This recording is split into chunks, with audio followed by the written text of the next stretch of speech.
Hello, everyone, and welcome to the Spurs Up Show, the best Gamecocks podcast on the internet. Today is Thursday, May the 13th, 2021. Today's show, I break down this weekend series. The Gamecocks travel to Lexington, Kentucky to take on the Kentucky Wildcats in a pivotal SEC series for both sides. Guys, I'll break down the series in its entirety. First things first, we'll break down the Wildcats. They're pitching. They're hitting, of course, South Carolina, a brand new weekend rotation. Also, what to watch for, key player of the weekend. Much, much more from there as South Carolina faces what looks like potentially a must-win weekend in Lexington, guys. Also, news and notes to get into, your listener questions, and a fantastic conversation, fantastic interview.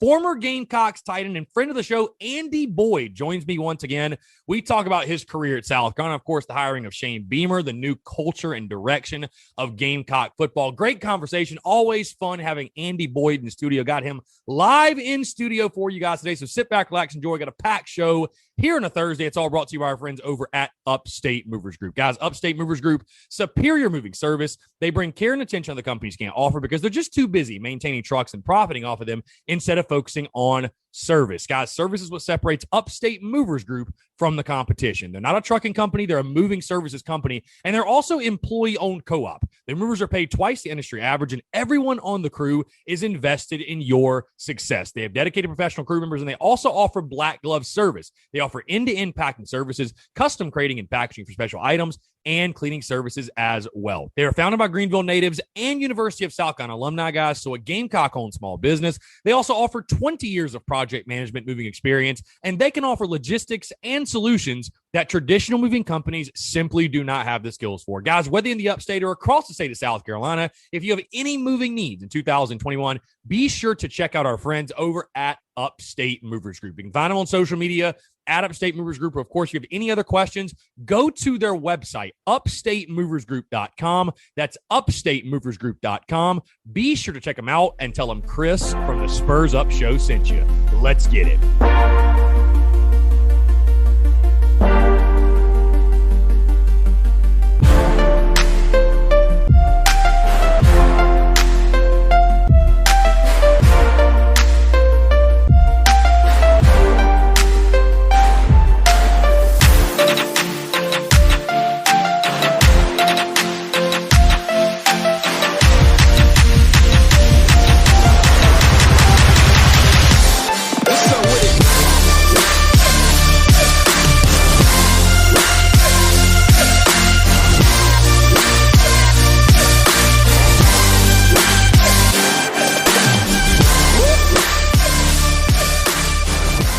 Time of the season, folks.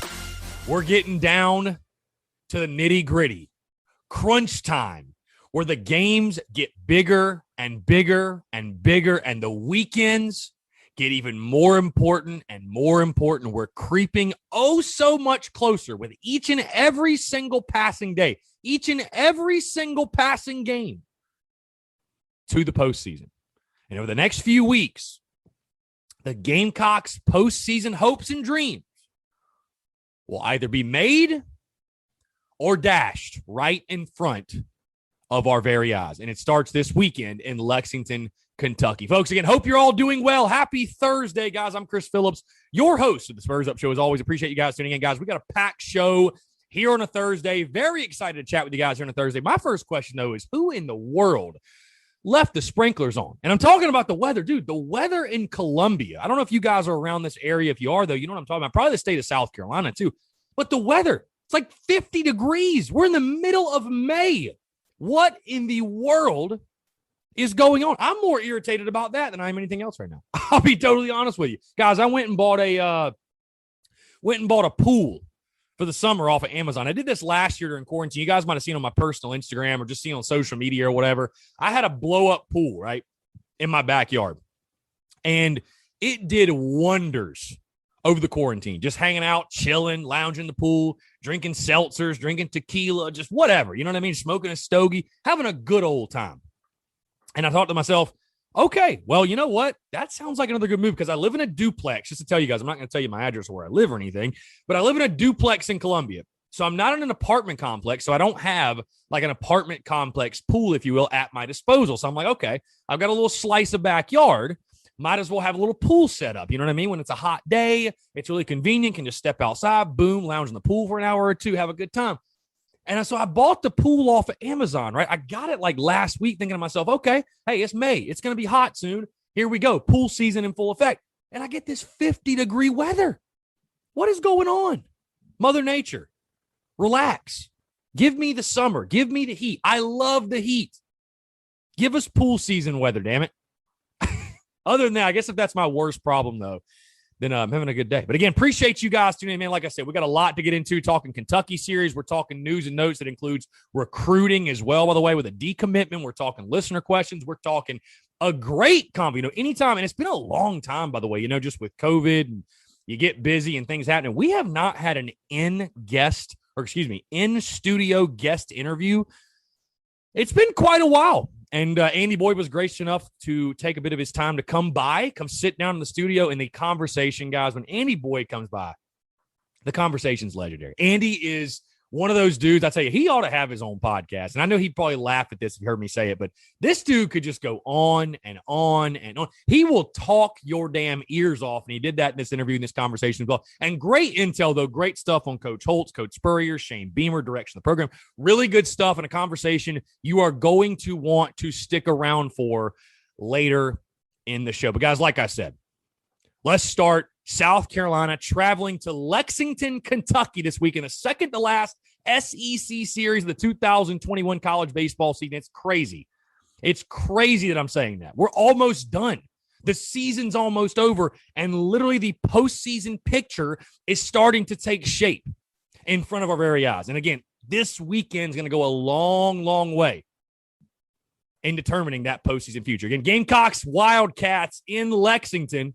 Friday, Saturday, Sunday. Friday, first pitch at 6:30. Saturday, first pitch at 2. Sunday at 1 o'clock. Those games will all be broadcast on SEC Network. Plus, the head coach of the Cats is Nick Mingione, done a really good job, I think, honestly, with that Kentucky program. Kentucky's one of those programs that you think of Kentucky baseball, you don't think of anything crazy or outlandish like, oh, it's Kentucky. Like, they're a basketball school, of course. They've actually invested a good bit, though, in their baseball program. Got a new ballpark, I think, or enhanced their ballpark, whatever happened. Pretty sure it's a brand new ballpark. Either way, you remember a couple years ago, like 3 years ago, they had like 13 guys drafted, were ranked in the top 10, one of the top teams in the country.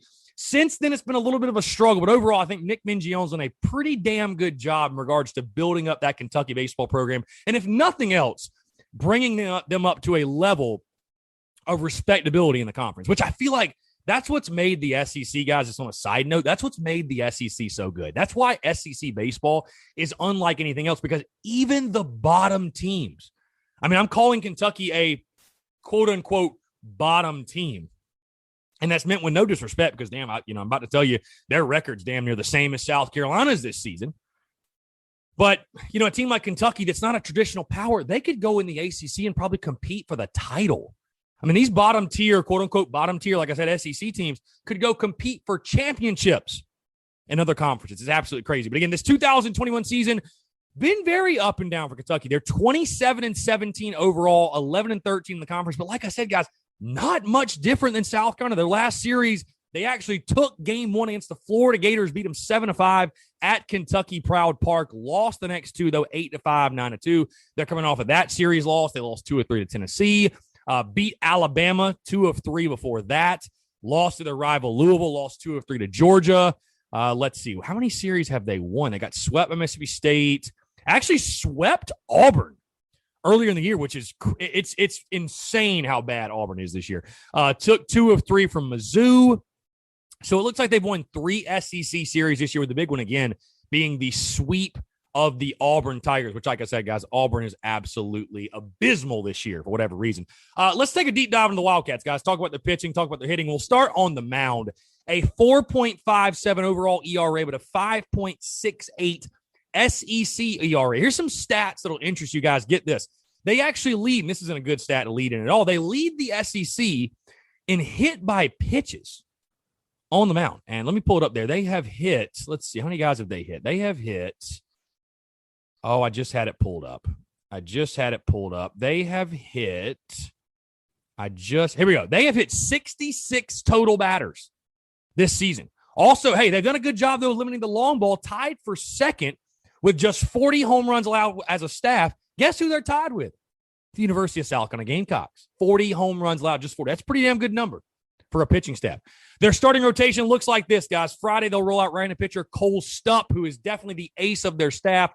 4-4 with a 4.31 ERA. Pitched very, very well against the Florida Gators last week in that Game 1 win against them. Saturday, they'll roll out right-handed pitcher Sean Harney, 3-0 with a 3.72 ERA. And then Sunday, they'll go with right-handed pitcher Zach Lee, 4-5 with a 4.66 ERA. At the plate, let's talk about the Kentucky hitters, guys, hitting 285 overall, 264 in the conference. So overall, the Cats can swing it. They're fourth in the league in batting average. Get this, guy, second in stolen bases. This is a team very athletic. They love to run. They've hit 55 homers on the year, 368 on base percentage. But, guys, like I just said, 67 for 71 in stolen bases. They've only gotten thrown out 4 times all season long. So if they get on base, they've got guys that will make you pay for it. And the running game, controlling the running game, Colin Burgess, that is going to be a big part of this weekend, no question.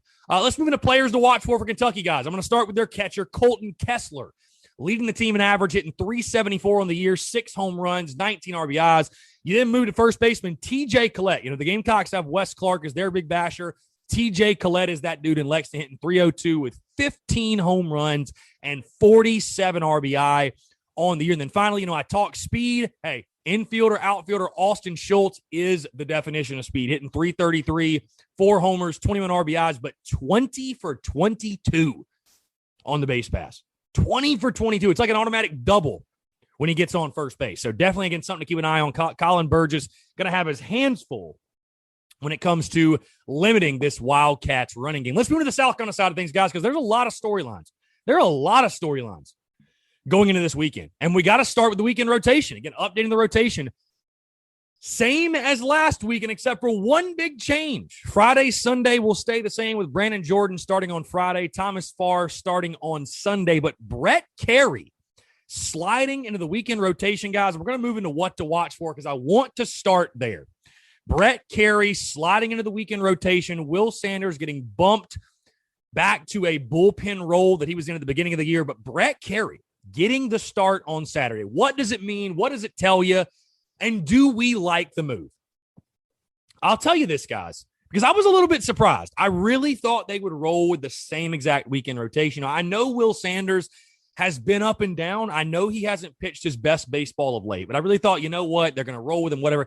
And I felt like they liked Brett Carey in that closer role in that bullpen role. And I will tell you this, because you started Brett Carey last year.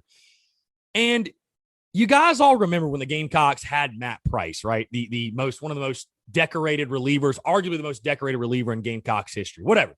They started him as a junior, though. And there was just a noticeable difference in Matt Price's game. And you just felt like he was a bullpen guy. He was always meant to be a bullpen guy. And starting Brett Carey last year, yeah, I thought he did pretty good for you as a starter. Didn't get to pitch any in the SEC, of course, as a starter. But, you know, I kind of felt like, you know, maybe Brett Carey is just kind of a bullpen guy. He seems to thrive and flourish out of the bullpen. With that being said, though, number one, I do like the move. I like Brett Carey a lot. Cannot wait to watch 49 spinning on Saturday. But I think what this move tells you, and again, it might be stating the obvious, though, is this. This weekend is massive. This weekend is truly massive. And I will say, up to this point in the season, I have felt like, you know, Brett Carey's been underutilized. Let's just call it for what it is. He's been extremely underutilized, in my opinion, simply because of South Carolina's lack of offensive production. Because, hey, he's supposed to be the closer, right? He's supposed to come in the, you know, the 8th or definitely the 9th and get the last 3 outs for you. How often has South Carolina been in a position to really do that? Especially early in series. I mean, Brett Carey is a guy, you'd probably say he's one of your best 4 or 5 pitchers overall, right? Just talking overall pitchers, he's one of your best 4 or 5 arms, I would say. And when you're getting into a weekend series and it's Sunday and the guy hasn't even touched the mound for you, that's no bueno. You feel like you're leaving some bullets in the chamber, if you will. Like you're not throwing your best card out, you know, to start the weekend. So I think this tells you, overall from a utilization standpoint, I do love it because now you're taking one of your best players and giving them even more of an opportunity to affect and impact the weekend series.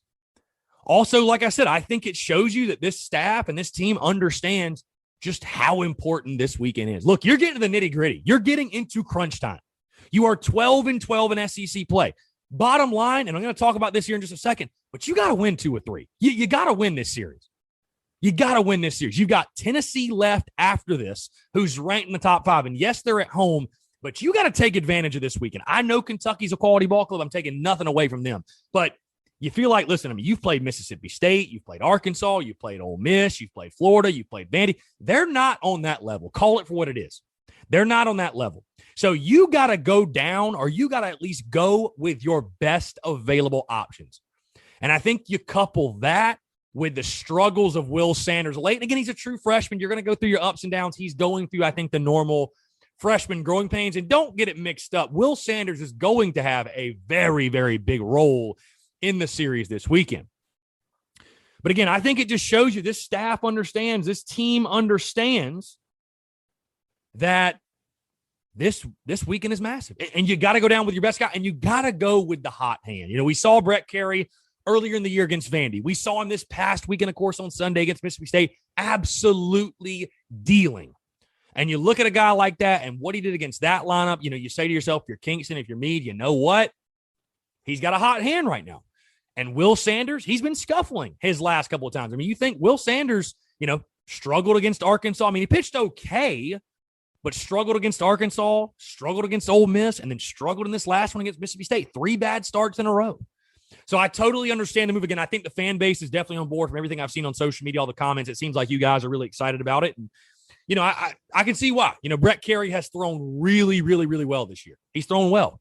And, I think it makes sense. If they'd have done this at the beginning of the season, I'm not sure I would have been a huge fan.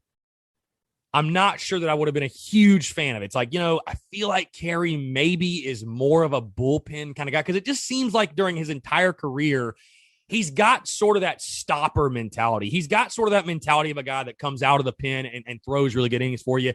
When he started, it's been kind of like, a mixed bag here and there because he's a guy, just call it for what it is. Brett Carey doesn't have stuff like Thomas Farr. He doesn't have stuff like Will Sanders. He does not have dominating stuff. So when hitters are able to see Brett Carey for a second or third time, normally they're able to hit him. I mean, honestly, normally they're able to hit him. But I just think at this point in the season, you have to find a way to go 4-2 or better over your last 6 games. You've got to put your best available out there. You have to. You simply you got no time to waste. You got no time to mess around. And I think Brett Carey right now, the way he's throwing the baseball is one of your best 2 or 3 available, which again is why he's getting that start in that Saturday slot. With that being said, something else to watch for, guys. I just mentioned it. What does this mean for Will Sanders in the closer role? Who's going to be at the back end of that bullpen now? I think you've got a ton of options. First things first with Will Sanders. He's going to have a big role this weekend. Whatever day he pitches, Friday, Saturday, Sunday, we remember what he was doing at the beginning of the season when he got 2 wins against Clemson and was coming out of the bullpen and throwing really, really good innings for you. Will Sanders is going to have a huge part in this weekend and the rest of this season. Do not get it twisted. Hey, the Gamecocks are going to go into postseason play. They're going to need a 4th starter. Guess who that guy is going to be? It's going to be Will Sanders. Maybe Andy Peters, but it's going to be Will Sanders. He's going to be very, very involved. So Will Sanders will pitch this weekend. What about the closer role, though? Which, again, like I told you guys, and it's an unfortunate fact, but it's a fact nonetheless. Because of our offensive struggles, I don't know that we've really gotten into enough situations to say, oh, we need a guy who's our closer. Just that's all he does. He's our closer. How many times have we used a true closer this year? I mean, I can count on one hand. Which is why, again, going back to the Carey thing, I think it's smart moving the starting rotation because he was not getting utilized in his role. He simply wasn't. He was not getting utilized in that role. But I think you got a number of guys that you trust that can pitch at the back end of the bullpen and can pitch and get those last 3 outs for you if you needed it. Andy Peters, Julian Bosnick, Danny Lloyd, again, Will Sanders. You got plenty of arms. You got plenty of options. I think that role, I think the back end of the bullpen, I think you'll be fine there. And again, like I said, Will Sanders, I expect him to continue to have a major, major impact on this count of baseball season. Something else, guys, I'm watching for. The health of George Khalil. And also just what does the infield look like this weekend? Mark Kingston updating us on Thursday saying that he was optimistic that George Khalil will make the trip, said he felt a lot better on Wednesday afternoon. And again, optimistic he'll make the trip. So does George Khalil return to the lineup? We'll have to wait and see. But what does the starting infield look like? I mean, it's crazy.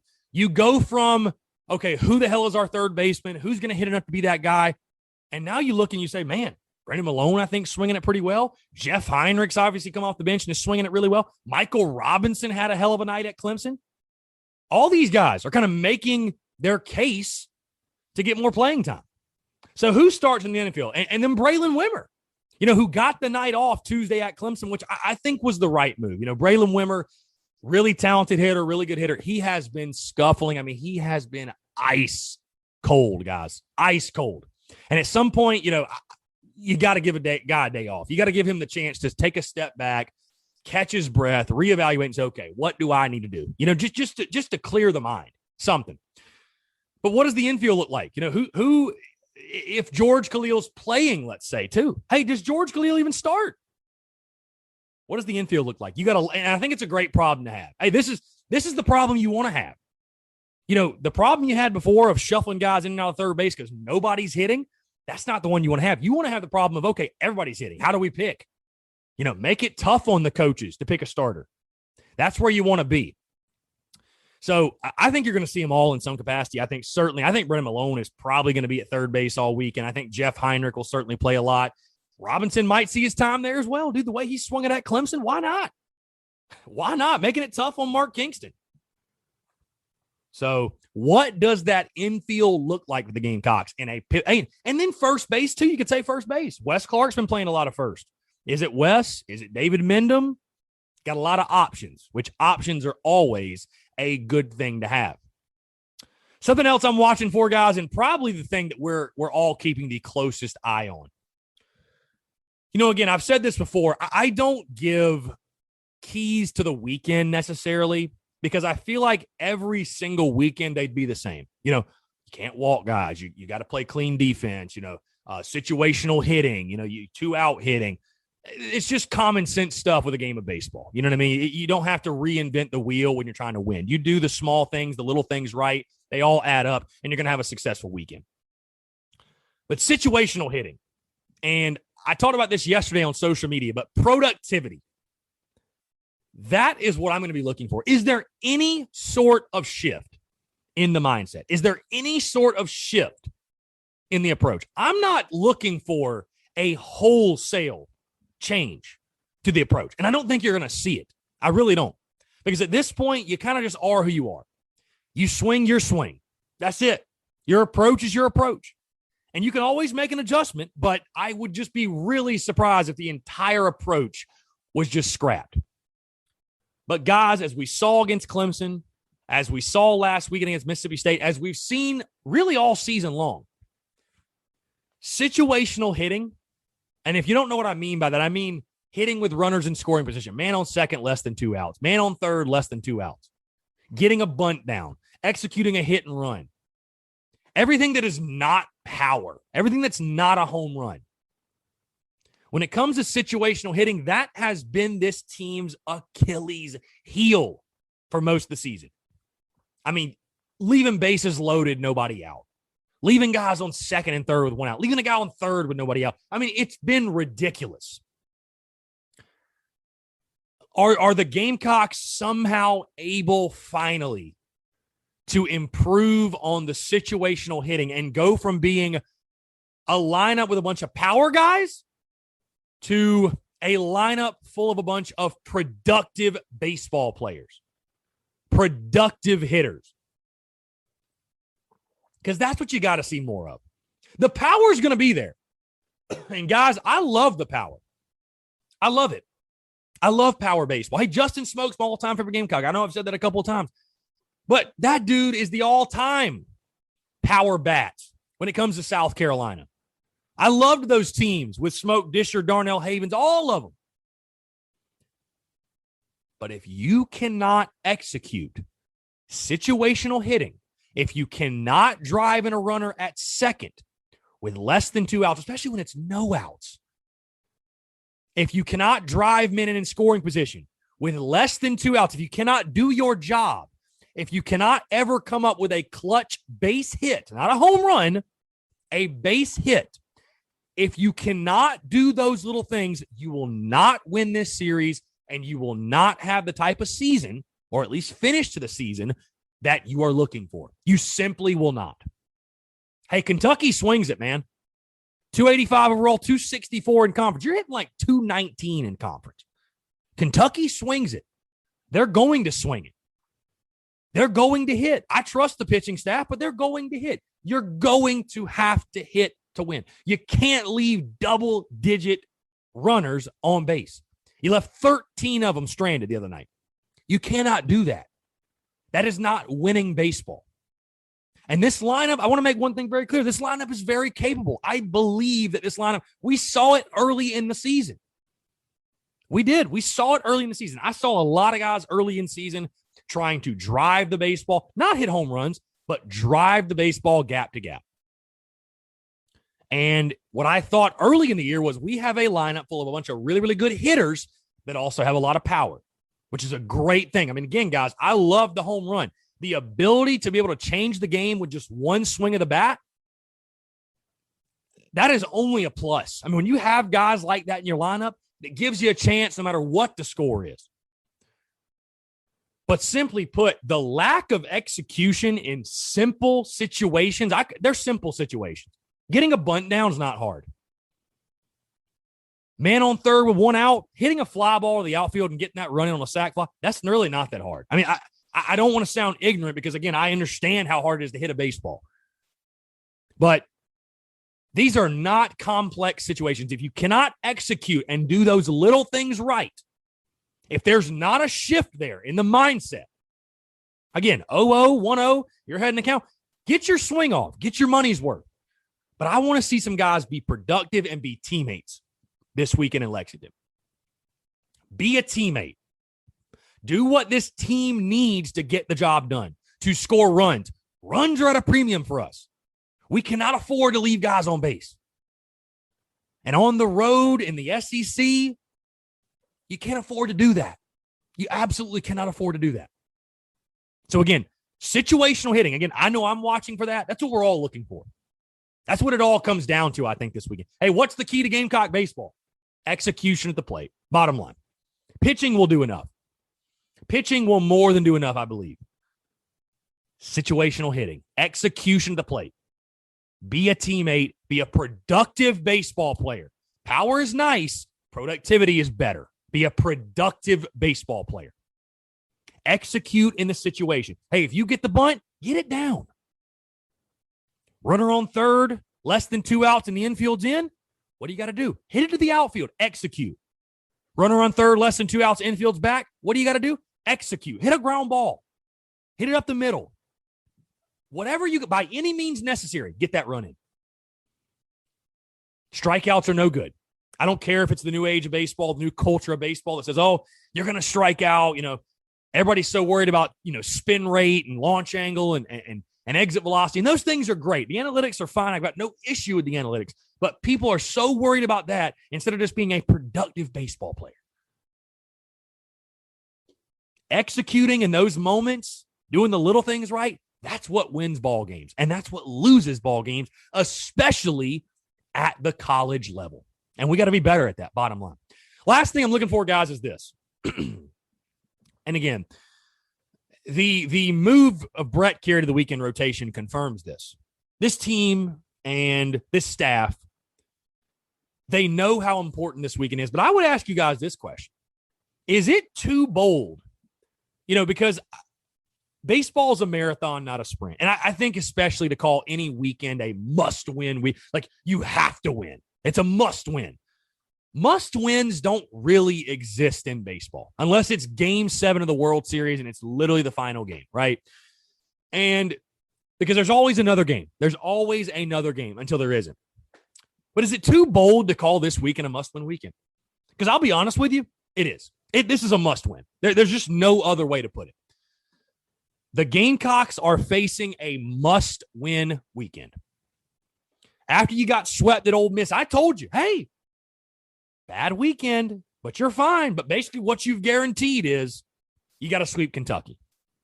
And now that you're here, do you have to sweep? Do you absolutely have to sweep?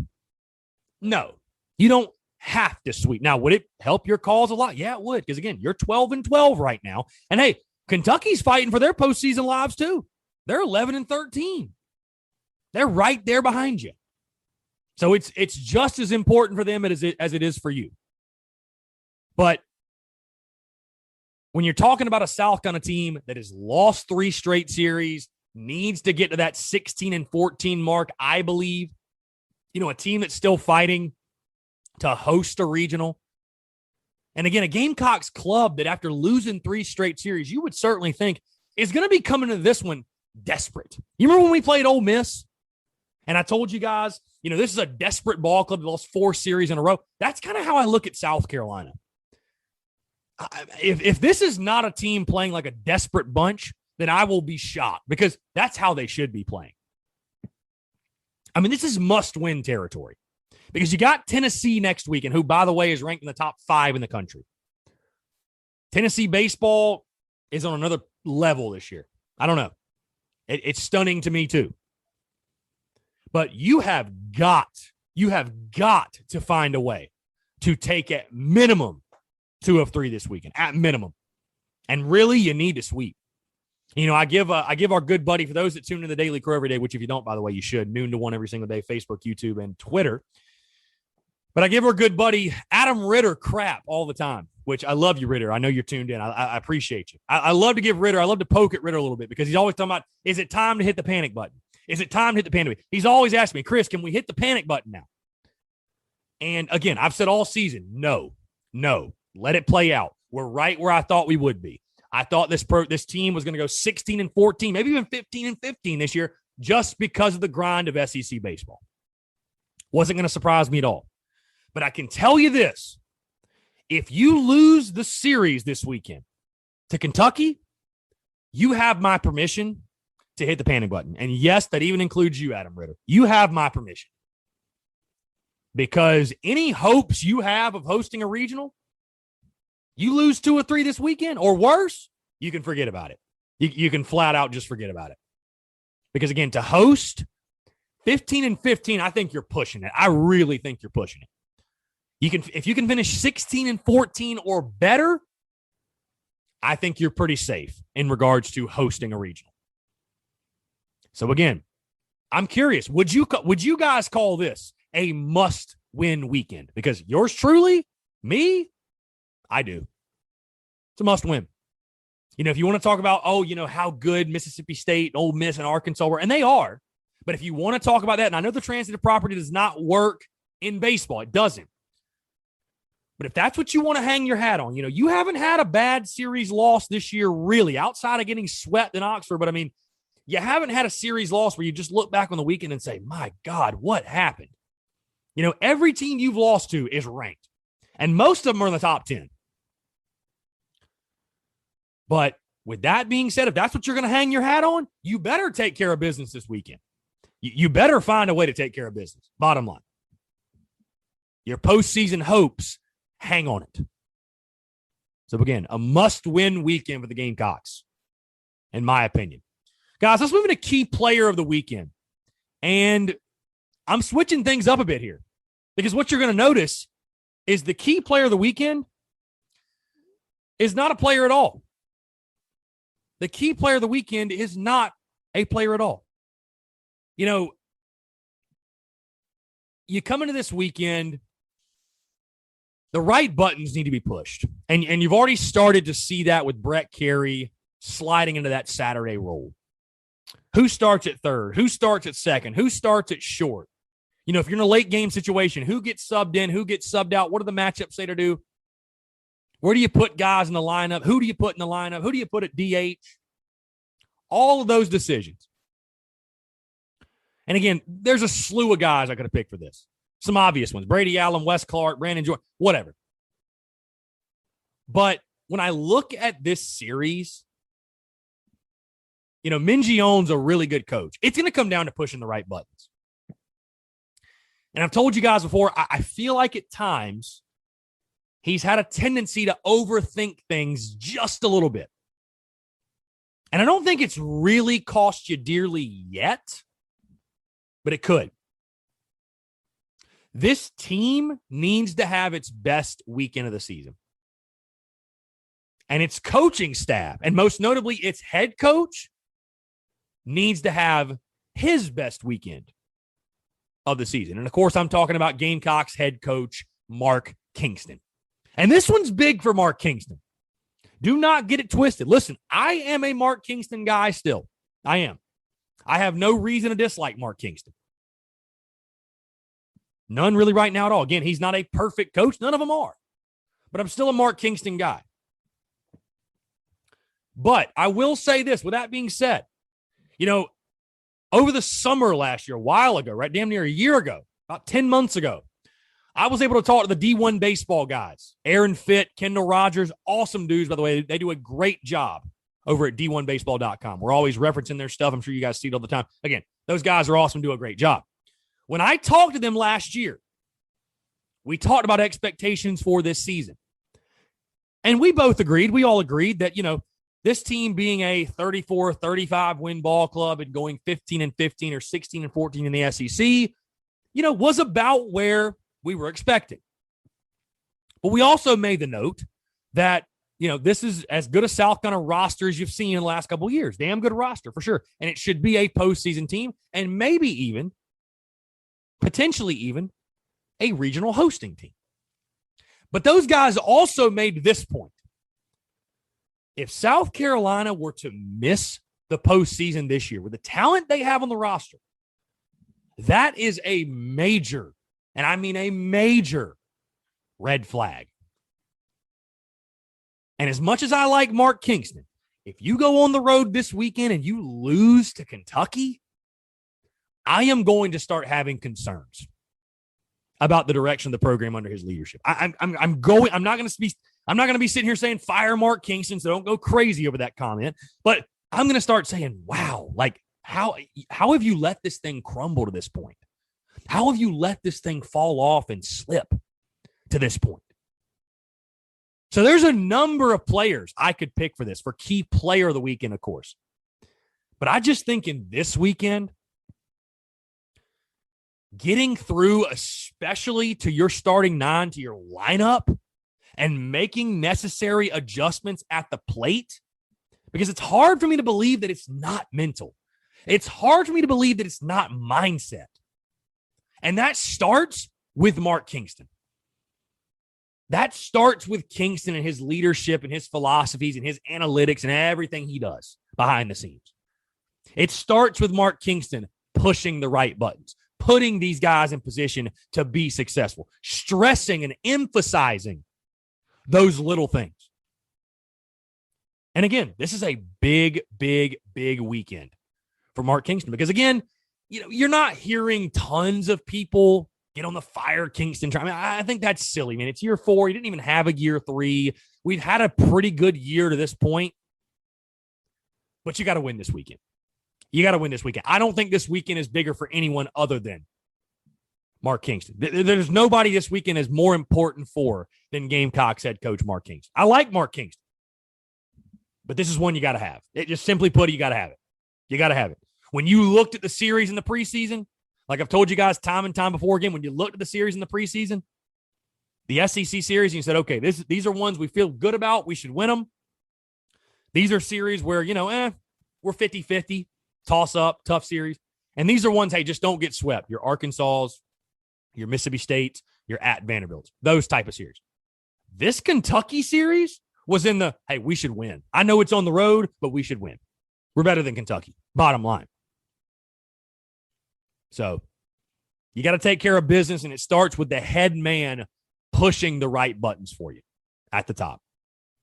So with that being said, guys, that's going to do it. My Kentucky series preview. Tomorrow's show, I will have a full, even more so breakdown, but also, of course, my prediction. I'll officially lock it in how I feel the Gamecocks are going to fare this weekend against the Kentucky Wildcats in Lexington. Like I said, guys, a pivotal and I think a must-win series, really for both sides, for both clubs, because Kentucky's fighting the same fight we are in regards to the postseason picture is concerned. So again, tomorrow's show, we'll lock it in. Official prediction, continue to break down the series, and of course, first pitch tomorrow night. We'll get the series going 6:30 on SEC Network Plus. All right, let's move to some news and notes really quickly, guys. Starting on a recruiting note, Gamecocks suffering a decommitment. We haven't had bad news on the recruiting trail in a while, but 2022 three-star defensive back Anthony Rose decommitting from the Gamecocks. And guys, I'll just say this. You know, I saw some people, because right now I know things are very all over the place, topsy-turvy right now in Gamecock country, of course, with the Bob Castlin thing, which, of course, the people up top, the people in command, the people in leadership, you know, just making things harder on the rest of us. But either way, so I know people are feeling some type of way about that. And I saw people on social media, you know, complaining, you know, about the decommit, whatever. I don't think it's a big deal. You know, official visits start back up in June. And so this is a guy, again, ranked the 27th, I think 27th best safety in the 2022 recruiting cycle. You know, a guy I think Shane Beamer and company could still get. I trust Torian Gray. I trust Shane Beamer. I think the momentum Shane Beamer is building on the recruiting trail, I have no worries about recruiting. I think we're going to get back to top 25 classes as soon as the 2022 class. I truly, genuinely have no worries when it comes to recruiting. And hey, guys decommitting, committing, what we never know. You don't know what's going on in these kids' heads. We have no idea. So Anthony Rose decommitting, but like I said, guys, we got a long way to go before December. And you know Shane Beamer and company are going to be busting their asses to put together the best possible class they can for this 2022 class. One last note, guys, we'll move to your listener questions. In case you want to get your bets in, South Carolina currently opens a 200-1 odds to win the SEC per betonline.ag. So, hey, why not? Maybe ride the Beamer train, 200-1 odds. I like the odds. Go throw a little C note on it. Why not? Why not? No. Anyways, USC 200-1 to win the SEC per betonline.ag. All right, let's move to your listener questions, guys, and we'll jump on our interview. Gatling _ images. Isn't the calling for Frank Martin's job unfair considering he set the standard? Well, number one, I'm not calling for Frank Martin's job. I mean, I know a lot of people were, but, you know, yes, he set the standard. You are correct. But he also didn't build off of the momentum that he himself generated and culminated with in 2017. So all I said was this. Going into year 10, if you don't make the NCAA tournament in year 10, you got to part ways. You just simply have to part ways. Because if you don't, what you're saying to the University of South Carolina and its fans, we don't care about winning. Winning is not that important to us. That's literally what you are saying. So, you know, that's where I stand on it. And I think that's very, very fair. Was it fair to call for Frank Martin's job this past season with the COVID stuff? You've got a good argument. But next season, when we're back to normal and it's year 10, I don't care what school you are. I don't care how lowly you think of Gamecocks basketball, but I'm sorry, one tournament appearance in 10 years is just, that's not getting the job done. That's simply put, just not getting the job done. And South Carolina should go a different direction if that's what happens. Trip_05 says, how far do you think Carolina will go in the postseason? Like I said, I picked them to be a super regional team. I'll stick with that. But I'll tell you what, you got to start hitting. You got to start hitting bottom line. We got to see this lineup turn a corner. Something has to happen at the plate. Something's got to change at the plate. Austin G_45, do you believe Mark Kingston is the coach who can get us back to Omaha at some point? I do. Dude, he wouldn't be in that position if they didn't think he could be that guy, because the expectation, the standard at Carolina, it is Omaha. Bottom line, it is Omaha. He would have never gotten the job if they didn't think so. And do I think so? I mean, listen, right now I've got no reason not to think so. Fans have these expectations that it's going to be like 2010 to 2012 all over again. That run, guys, is probably never going to happen again. That is just the facts. That's just the facts. But do I think Mark Kingston can be the guy that gets us back to that point? Hell, he was a game away in his first year. So, yes, I think Mark Kingston can at some point get us to Omaha. Yes, I do believe that. Gabichi's 25 says, who do you think is going to have a breakout season for football? I'll go offense and defense. Offensively, honestly, there's so many to pick because I'd either go running back Marshawn Lloyd or wide receiver Amarian Brown. One of those two. Defensively, I think Jordan Burch is going to blow up, dude. Him or Debo Williams. One of those two guys. Last question. Brendan_Smith 47 says, very excited for Brett Kerr in the weekend rotation. He gives you the best chance to win. And Brennan, I tend to agree. That's why he's getting the start. Out of the guys you have going right now and who has the hot hand, Brett Kerr is going to give you the best chance to win. End of story.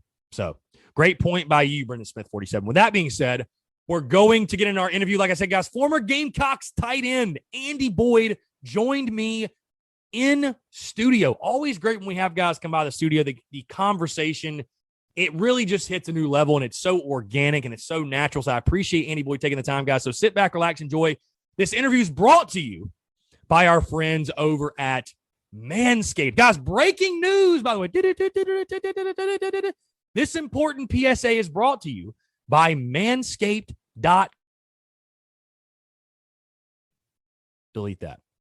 This important PSA is brought to you by Manscaped.com. Guys, this is your public service announcement and the news you've all been waiting for. The Manscaped engineering team has confirmed that they have successfully created the Lawnmower, get this, 4.0. The Lawnmower 4.0 trimmer, which is now available for purchase in the USA and Canada. Guys, this new trimmer was just released only moments ago, and we were one of the first to get our hands on it and share the news. Guys, join over 2 million men worldwide who trust Manscaped with this exclusive offer for you guys. 20% off and free worldwide shipping with the promo code TSUS at manscaped.com. Again, guys, I'm one of the first people, by the way. I got this thing in the mail literally today, and I'm one of the first people to try the new 4.0, and I'm blown away by it, guys. I'm blown away by the performance. The craftsmanship and details in the 4.0 are next level. Guys, their advanced ceramic blade and skin-safe technology is so good, it almost seems this Manscaped work with Elon Musk's engineers to ensure your testes are as safe as possible. Guys, again, we've all been there, right? We're trimming up, we're cutting up, we're manscaping, we get a cut, we get a nick, it's bleeding, it burns. It's just no bueno. It's no fun, guys. Leave that in the past. Leave that in 2020. Get yourself your Manscaped trimmer. What makes this trimmer different from all the other trimmers, you might ask? A couple things. A new multi-function on and off switch can engage a travel lock created for people who like to travel. Also, the Lawnmower 4.0 gives you the ability to turn the 4,000K LED spotlight on and off when needed for a more precise shave. Also, the new trimmer even allows you to customize your trim all over through additional guard links with sizes 1 through 4. And looks-wise, guys, it's sleek with a two-tone matte and gloss finish. Even features a hot foil stamped back black chrome Manscaped logo. Show that mower off loud and proud. Guys, the optimized Lawnmower 4.0 trimmer is waterproof, so you can groom in the shower, not to worry about making a mess on the bathroom floor. And that's honestly one of my favorite parts, the fact you can do it in the shower. It's so nice. How about this, guys? Wireless charging. Technology is crazy these days, man. The Lawnmower 4.0's new wireless charging system uses electromagnetic induction, which can help battery length last longer. Guys, if you're still trimming your face with your ball trimmer, it's time to make some changes. That's kind of gross, honestly. Get 20% off plus free shipping with the promo code TSUS at manscaped.com. Guys, no person wants to end up with pubes in their mouth and your balls. So thank you, guys. Again, that's 20% off and free shipping with the promo code TSUS at manscaped.com. Again, 20% off and free shipping with manscaped.com. Promo code TSUS. Guys, unlock your confidence and always use the right tools for the job with Manscaped. Again, guys, appreciate you all tuning in. Now, enjoy this conversation with former Gamecocks tight end Andy Boyd. All right, joining us today on the Spurs Up Show once again. Very excited in studio yet again. I was joking with him beforehand before we went live here, just how much different the studio looks, and we've actually got old video on YouTube. I don't know if you know that of when you were last in here, but just to give you guys some background in case you forgot, he played for the Gamecocks from 2002 to 2007, had 13 catches, 194 yards, and 4 touchdowns. He was actually named second team All-SEC by the coaches in 2006. He played for both Lou Holtz, Steve Spurrier, helped lead the Gamecocks the 2006 Liberty Bowl win over the Houston Cougars. Also knows a guy named Shane Beamer a little bit. Played in 2007 when Coach Beamer got to Columbia. Was on staff for 2 years. Coach was Shane Beamer. Rubbed shoulders with the Gamecocks head football coach. Very excited to please be joined once again by former Gamecocks tight end Andy Boyd. Andy, appreciate you coming by yet again, man. Like Absolutely. I said, it's studio looks a little bit different, but I'm glad to have you back, man. This is great. This is great. It's always a pleasure. It was nice hearing the stat line. Heck, I didn't even know those stats about myself. Honestly. Yeah, I was looking. I was like, man, I think the last time you were in here, I forgot to mention you were second team All SEC. So I apologize. I think they might have given it to you just for the headbutt against the Florida guy. They very well. That's a strong possibility. One highlight was like he's All SEC. Probably the talent level that year was probably like we'll just give it that guy. No, but I mean honestly, that year it was it's crazy. 2006, man. That's just a long time ago. Yeah, it's crazy, man, to think that like 2000 was 21 years ago. Mm-hmm. Like you think of 2000, you're like, oh, that was like 5-6 years ago. No, it was 20 years ago. Well, even that's my first year. Like the whole perspective I've have of like even camp.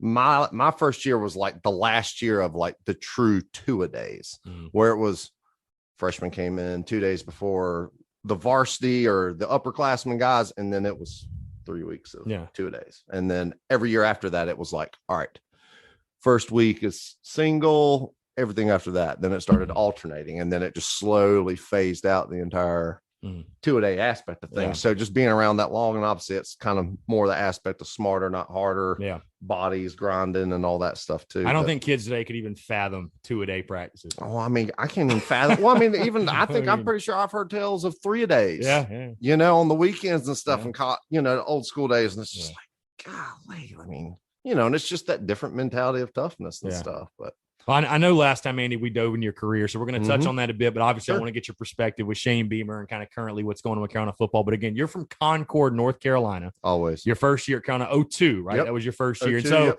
you got to South Carolina at a very interesting time. Obviously, Lou Holtz, I'm sure the opportunity to come to South Carolina and play for a legend, what he was building in Columbia, back-to-back Outback Bowl wins. Just talk about your recruitment. I think we talked about this last time, but you were recruited, I think, as a DN both ways in high school. But the opportunity to play for a legend, Hall of Famer Lou Holtz, I mean, SEC. But how easy was the decision, or was it a decision that came down to the wire? I mean, for me, it was getting the decision out of the way, and not in a sense of not knowing where I wanted to go, but looking for the opportunity of where I felt like I could have the chance to play, succeed, all that stuff. Growing up North Carolina.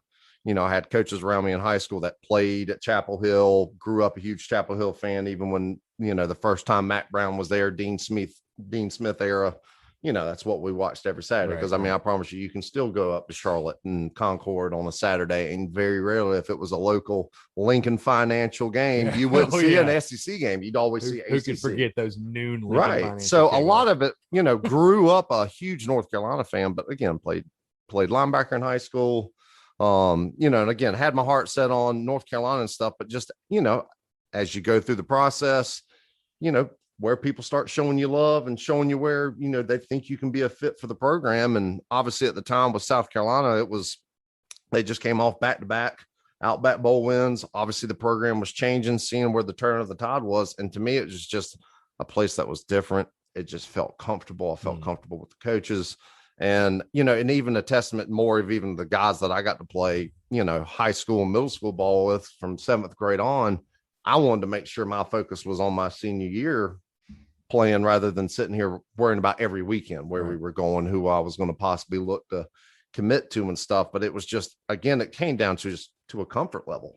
And, and that's just kind of where I based it from there. But, I don't regret my decision at all. To be able to play in the SEC, be able to start, contribute, team captain, all that stuff, man, and obviously live here, met my wife here. It's all fallen into place, as it should.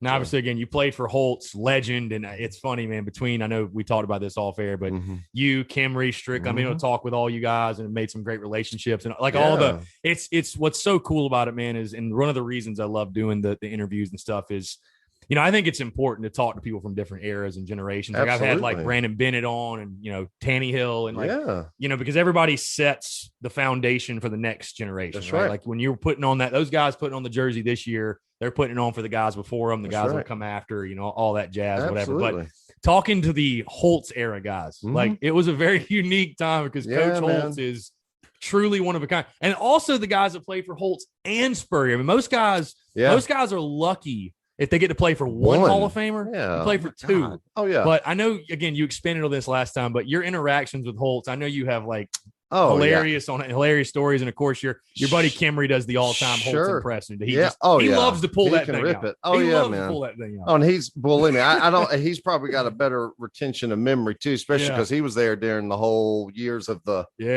Dark 0-11, man, like days. All that stuff. And I mean, I think that's just even the thing of the era of where Holtz learned to be a coach. Yeah. Woody Hayes is who he learned under. Oh, yeah. I can promise you Woody Hayes was a MFer, And I think a lot of it is just even the psychological aspect of what that was Holtz's approach. It was almost kind of more the thing of like, saying you couldn't do something and I'm going to prove coach wrong and do it. Just that was his kind of method of motivating. But I mean, I think a lot of it though, too, I mean, just being the speaker that he was, being the motivational person that he was, you're foolish not to sit there and listen to the aspects of things in which he's trying to apply to you as a day-to-day, as a football player, but how much of that can carry over into life, but I think a lot of it is too. It was just, when it comes to the different styles of approaching, I mean, I may have said it that first time. I know with Lou Holtz, I mean, it'd be to a point where you're just like, it is a Tuesday, it is week 6. And you're like, we might have dropped 2 games and you're like, oh my God, what are we doing today on a Tuesday? And you're like trying to find the schedule just to have a rundown, to have your, and that was the thing. It was always just being prepared with him. Right. Be prepared for anything, to where when Spurrier got there, I mean, I can promise you from the day we had our first practice there under Steve Spurrier to the day he left, it was the exact same practice. Right. And there was not much difference other than maybe different types of scale, of how that's. I mean, you're talking about a guy that basically ran the same plays at Carolina that he ran at Florida. Man, even when he was coaching for the AAFL, I'm not joking. I'm sitting there watching that stuff on TV and the exact same signals, the exact same play calls, and they had him mic'd up. Yeah. And like just sitting there calling out plays to my wife. I'm like, look, it's going to be a deep post across the middle, deep post across the middle, touchdown, and it's just kind of crazy to see that whole evolution of football and really even playing in the different systems. Because I mean, even with Holtz and Skip, his system was more of a spread type style of offense. But, I think even as we started going through the woes and just struggling and trying to figure things out, I mean, that was even during the era with the whole Orange Crush. I mean, you're getting Tennessee, Florida, Clemson, all within a 4-week period. Yeah. And you're always trying to they're trying to put the best players on the field to succeed. And I mean, I think it's just, everything's always in retrospect. And it wasn't like that. The hard work wasn't there. People weren't trying or anything like that. Sometimes you were playing better teams. I like to remind fans, everybody else is trying to win too. Everybody. I mean, it's people forget, but it's like they're trying to beat us also. It is, and they're fighting for their jobs too. Oh man, right? I honestly, man, there was a kid that I coached when I was at Heathwood and stuff, and I told him, I was like, look, like you're going to have the best bonds between the guys that you're getting ready to go to college with. You're going to sweat it out together. You're going to compete. You're going to lift. You're going to do all this stuff. Right. But when it comes down to it, guess how many names are announced on Saturday? 11. Yeah. Do you want your name to be one of those, or do you want your buddies? And that, when it comes down to it, man, it's competition. Yeah, exactly. And so a lot of it, I think that's just even where I am extremely thankful that I did go under and learn the game of college football under Lou Holtz, just because he was so detail oriented, the small things, the finer things, an inch here, head placement there, hand placement, all that stuff matters. Now, a lot of that's just learning you think about that stuff when you're doing the drills, when the bullets start flying, as they say, the game starts, it's playing and reacting, doing your job. But I'm thankful because that's where I learned to become such a successful blocker in the line of scrimmage, just understanding technique. And, where when Spurrier got there, a lot of his, just again, on the retrospective coaching where, again, the whole area, you're focused on stance, where your weight's distributed, how do you come on football. Spurs like, go 15 yards. If you're not going 15 yards, next guy getting them to go 15 yards. Not 13, go 15. And so it's just how it was broken down. But Spurrier's mindset was, one, keeping it loose, fast pace. How many reps can we get in a practice? Yeah. Because the more that you do it, the more familiarized with it, reaction. And to me, it was so much more of a relaxed atmosphere where you just didn't feel like you were just tight the whole time to react and play, and you could be loose. You knew your job, go out and play. And truthfully, I think that was the thing, even when when Spurrier first got there, was best man's going to play.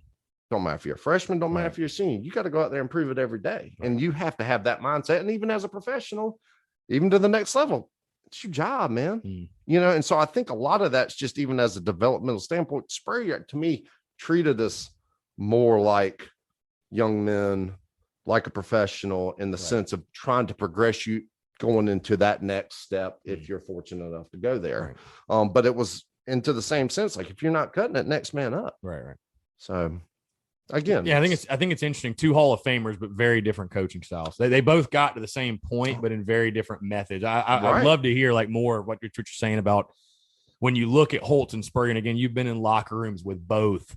What are the things that made Holtz so good at what he did, and what made the things that made Spurrier so good at what he did, and how are they different? Because obviously they're very different. Like you said, I mean, I think it's just common sense to know Holtz was very much, like you said, old school, hard nosed. Spurrier, laid back, whatever. Yeah. It's all chill, cool, whatever. Yeah, like, man. You know. But and I think that's the thing where, you know, in that detail oriented aspect of learning from Holtz compared to, you know, I think even near the end, Holtz just tried to start putting his hands and everything. Where same thing. Spurrier was more like, all right, doing a bunch of 2x2, 3x1, you know, coverages look like this. All right, you know.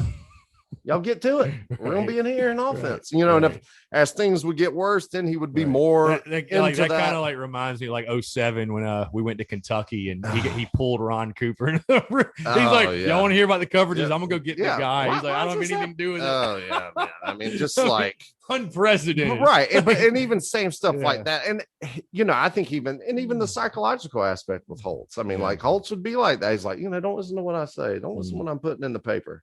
Oh, they're going to be about 3 touchdowns. Yeah. We don't have a chance, you know, and just the guys motivating, knowing that they believe in themselves. And I think that's even the thing, even as seeing the Gamecock football team over the past 4 seasons, to me, man, I love playing in Williams-Brice, but man, there was nothing like going on the road. Yeah. You and your boys. Enemy territory. Road warriors. That's right. Like you love hushing the road crowd. Oh man. You love the booze more than the cheers. And I didn't play. I was a GA at the time, but I mean, when we beat Florida at Florida, win SEC East, watching the swamp empty with 7 minutes left in the fourth quarter, hadn't been too many occasions. I don't think that people have been there to absolutely witness that, where it was just like, oh I mean, I was there in 07 at Sanford when you guys beat Georgia. And I've never heard a bunch of dogs so quiet. Oh, and and you know, that was the thing, that even that game, man, like, because 2 years prior, that's when I hurt my knee the second time. So that just even meant that much more for me coming back last year playing. And y'all played them close at 05. You're really close. Oh yeah, we should have won the game. At Georgia, yeah. I mean, we should have won the game, and that's what's even crazy to me. Even when I think out of all the years, even when I played and even coached, there was 1 year that Georgia absolutely like just dominated us, and that was like I think 03. Yeah.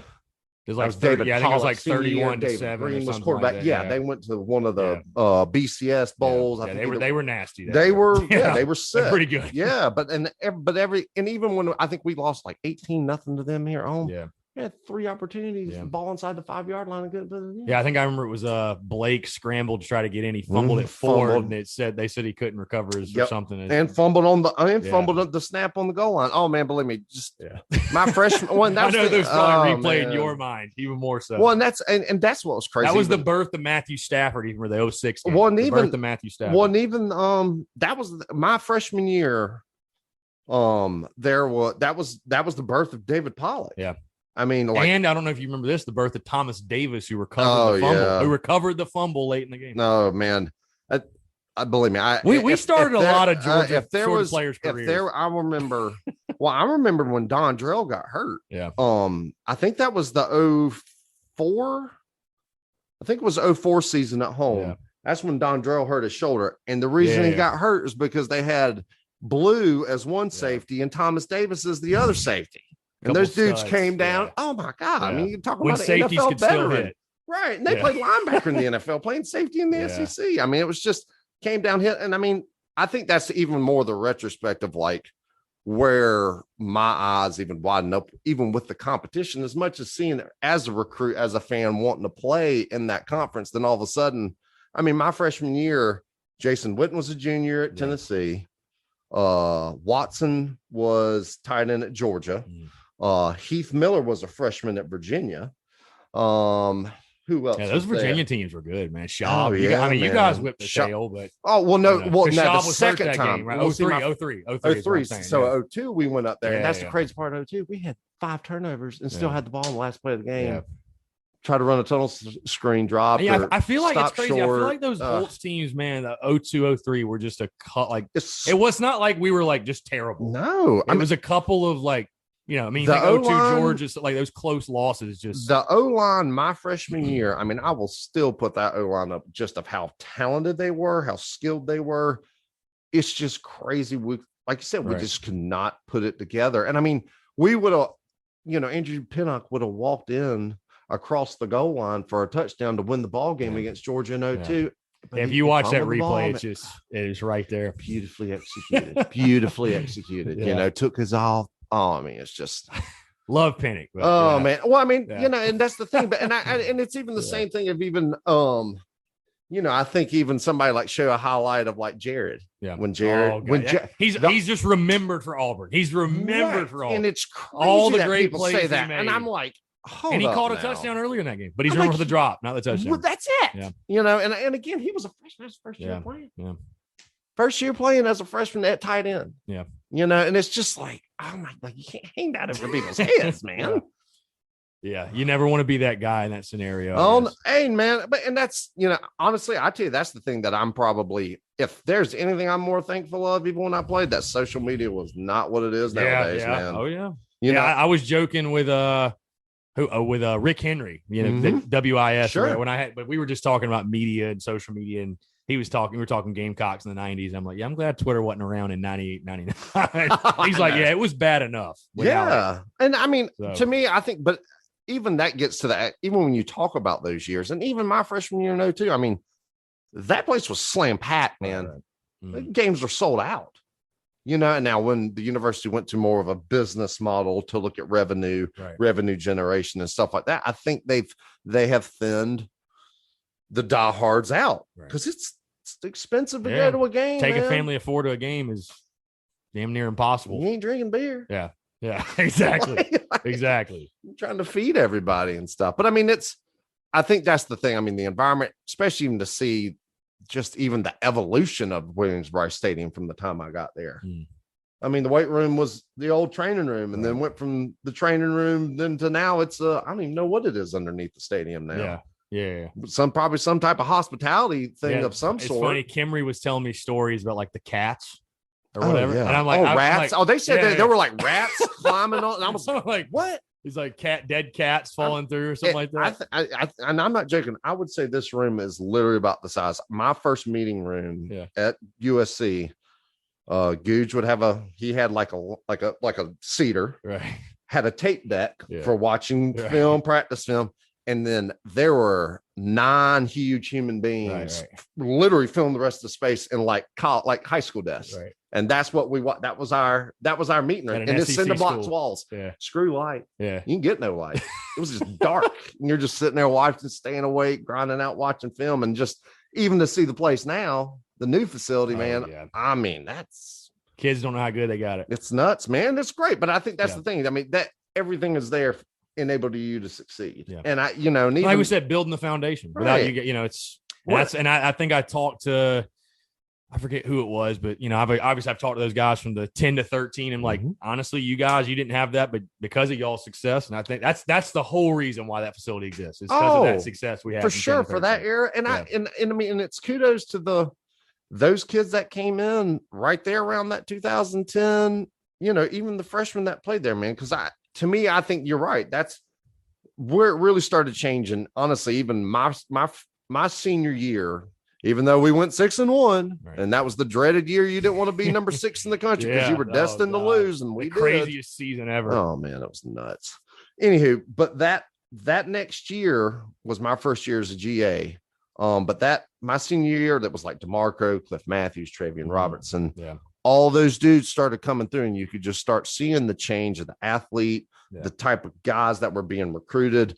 The next year was then Gilmore, Holloman, all these other studs that just started filling all those holes, man. And it was just, you know, it was impressive to be around, just even as a GA to help assist, where I could, even as the weight room and stuff. I mean, even seeing Stephon Gilmore and Devontae Holloman, I mean, and seeing the weight that they were pushing as 18-year-olds in a, freshman 18-year-old summer, right. Seeing the weight that they're sitting there pushing around but it came from their willingness to compete, right. Man, and how much they wanted to be great. Because even as much as me being there on a Sunday, breaking down the final film, going, to the coach's up office, guess who's walking through the door? Freshmen. Yeah.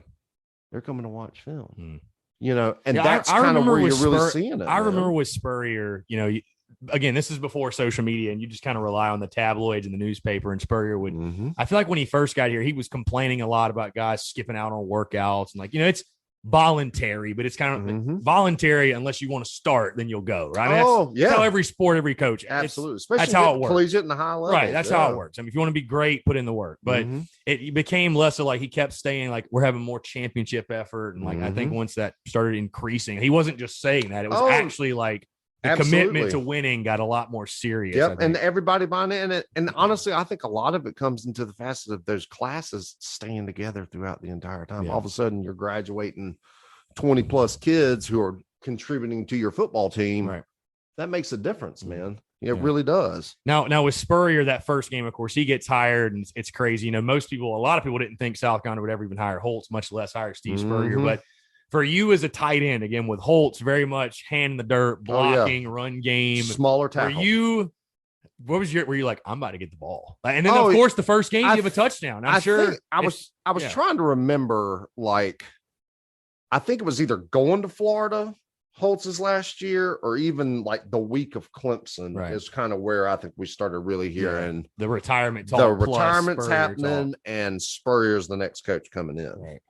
And hearing that, even though with it being Ruber Mill, all that stuff, nothing was definitive, but knowing Spurrier was going to be there was just oh my gosh, they're actually going to throw me the rock. Holy smokes. I'm not going to be open in the middle of the field and catch one, but honestly, I think that's even where, and I believe me, man, I get it. Everybody plays a role, and you're only as good as you. I mean, I wish I could run a 4.340, a 4.40. Couldn't. Wasn't gonna happen. It's much better as a blocker. Yeah, not Jared Cook. Yeah, just was not naturally gifted like that. And those are the intangibles that's what's hard to even make kids understand. Right. There's some things that God given. I mean, you can't coach that. You can't coach, man. So, but with Holtz, I mean, honest to goodness, it was a thing. If they throw the ball in your direction, you better catch it because they'll probably never throw another one. And that's about how it was. But with Spurrier, man, again, I think it just even it renewed my passion for football and love for football to all right, this, because I have to prove myself that I'm the best player to play. I mean, there were other people there just competing for the job just as much as I was. Yeah.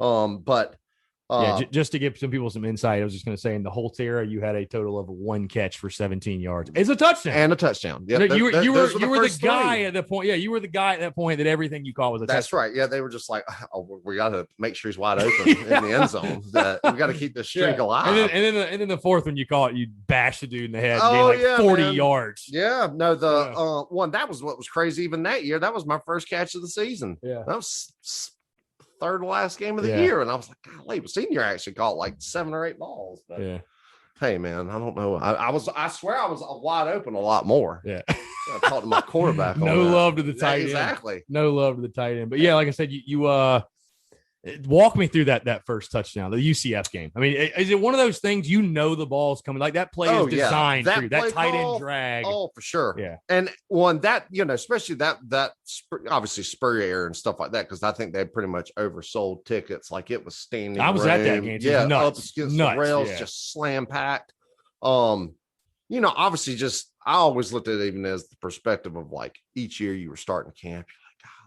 2-3 weeks, 2-3 weeks grinding through this, get to the first game, then all of a sudden it's you just find yourself damn, it's kickoff. But they threw that wide drag, man. When it was wide drag, it was just if it's man to man, it's coming to me. Right. And that was the thing. Even when I came up to the line of scrimmage and had the guy right over the top of me, I knew it was 1-on-1. So, get off the line of scrimmage, get clean, should be wide open. And, as soon as it popped open, opportunity, and seized it, but and honestly, I think that's actually had the one of the video guys, Paul McGee, that still works up there at USC. He actually sent me my first touchdown against Ole Miss. Yeah.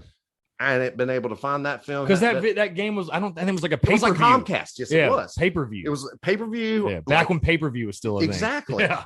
And that was the thing. I mean, and honestly, the craziest thing about that game. So we just got done beating Alabama at Alabama. Yeah. Came home facing Ole Miss. Cutcliffe was. I think we just got in the top 25. Just got ranked. Too, Yep. And the first 2 drives of the game, 14-0 Ole Miss. Yeah. And all week, Coach Holt spoke about it. He was like, "All right, on the 3rd series of the game, all the 2s are going in, and it's 14-0." Yeah. And he's like, "Yeah, 2's in." Yeah. And I was like, "Holy smokes!" And like the thing was I was playing just because we were running so much 2 tight end sets. I was playing on those first 2 series so much. They let James Scott be the one to start the 2s on that 3rd series, but then when they went in back to 2 tight end, I went back in and same thing. It was just a flood play. Yeah. I found the pocket. Blake saw me. Yeah. Hit me right there in the middle, truck that guy too going in the end zone, to make the momentum swing. But I mean, I even tell people catching touchdown, catching the ball in game, period. It's like there's that moment of just silence before a catch is made, you know, because it's coming to you. And then it's everything, it's just that like, reaction. The mechanism all's delayed. But it's all learned about being in that comfort level, playing within yourself. But I mean, Coach Spurrier was always adamant about that, about playing in front of a spring game, a big crowd, because it's a different energy, man. Yeah. When there ain't nobody around and you're going through the day-to-day practices and all that stuff, you get in that different environment. You got to play. How do you play when the lights come yourself? On? Absolutely, man. Yeah. And it's a faster game when the lights come on. It's hard to simulate game speed. Yeah, it's funny you say Blake Mitchell with the 2s. I was thinking 04. I was like, was that Mike Wraith? People don't think Rath, don't think Rath. Yeah, that's one of the guys that he's known for one play. Yeah, man. One play. Absolutely. I mean, threw a dime in the corner. And you talk. Well, I mean, and even when you think about that era of when we played Kentucky, man. My freshman year, they've always been close. To the net. They've always been close. Our linemen covered a ball in the end zone, and that would end up being the difference in the game. Make a touchdown. Mm. I think then the following year was when Hefty Lefty and they were ranked. Ended up beating them here at home, and I mean that's what's kind of crazy. It's that Kentucky series has always been close. It's never been a game that has just been a blowout. Nope. Even our best teams, have like struggled for whatever. Shoot, hell, man! I mean, beat that number 1 team in the country, go up there and lose to Kentucky next week. Oh, if there's a program and a team that has worse luck than us, it's Kentucky. No question. Oh yeah. I remember that. I think the Bluegrass Miracle. I mean, that was my freshman year, man. I remember seeing that on TV too. It's like, like you're not gonna believe this. Seeing that Hail Mary, seeing people running on the field, and oh my gosh, like it's crazy. That's nuts. 2 games I want to talk about real quick, Andy. 06, both of them 06, Clemson and Houston. Because I feel like those both have to stand out because Clemson, I mean, there's not many players. You lost 4 in a row and then finally beat them. Did you come in that game like, all right, I got to get this monkey off my back. We got to get this out of here. Honestly, I don't think I had even from being from North Carolina and only 2 hours away from Columbia, even me, I didn't realize even the rivalry between the Clemson intensity of it and Carolina. And it wasn't really a eye-opening experience to me until my freshman year, which a bunch of these dudes, and it even happened to me my senior year, man. My last football game was against those pumpkin head dudes in the upstate. And it's just one of those things that always just, you grind your teeth at and get mad at. You talk about the game gets faster, more intense. When it's that game when the lights cut on. And that's, even early on, even when Spurs, I mean, we should have won every single one of those games that we played Clemson. But the 06 games, man, I mean, obviously we came off that Florida game. Should have beat them. First time dead to rights. Second time I ever cried watching a South Carolina game. Man, and that was a 15-year-old boy crying. Oh man, I was sick. And honestly, I mean, outside of that catch, that was probably one of the best games I ever played in my life. I mean, honestly, I still tell people to this day that's probably one of the best games I've ever watched that South Carolina played, but did not win. That was one of the most well-played games you'd ever watch. Yeah. And so 06, so we just came. I can't even remember who we played previously before Florida. But anywho, our offense started getting hot because that was the thing. I think almost that last half of the year, like our offense was like number 2 or 3 in the SEC with efficiency, and that's what was nuts about. We had 2 walk-ons as starting guards. Well, Coleman and Seth Edwards. That's right. Yeah. And so both of them were playing guards. Chris White was a senior at the time. Yeah.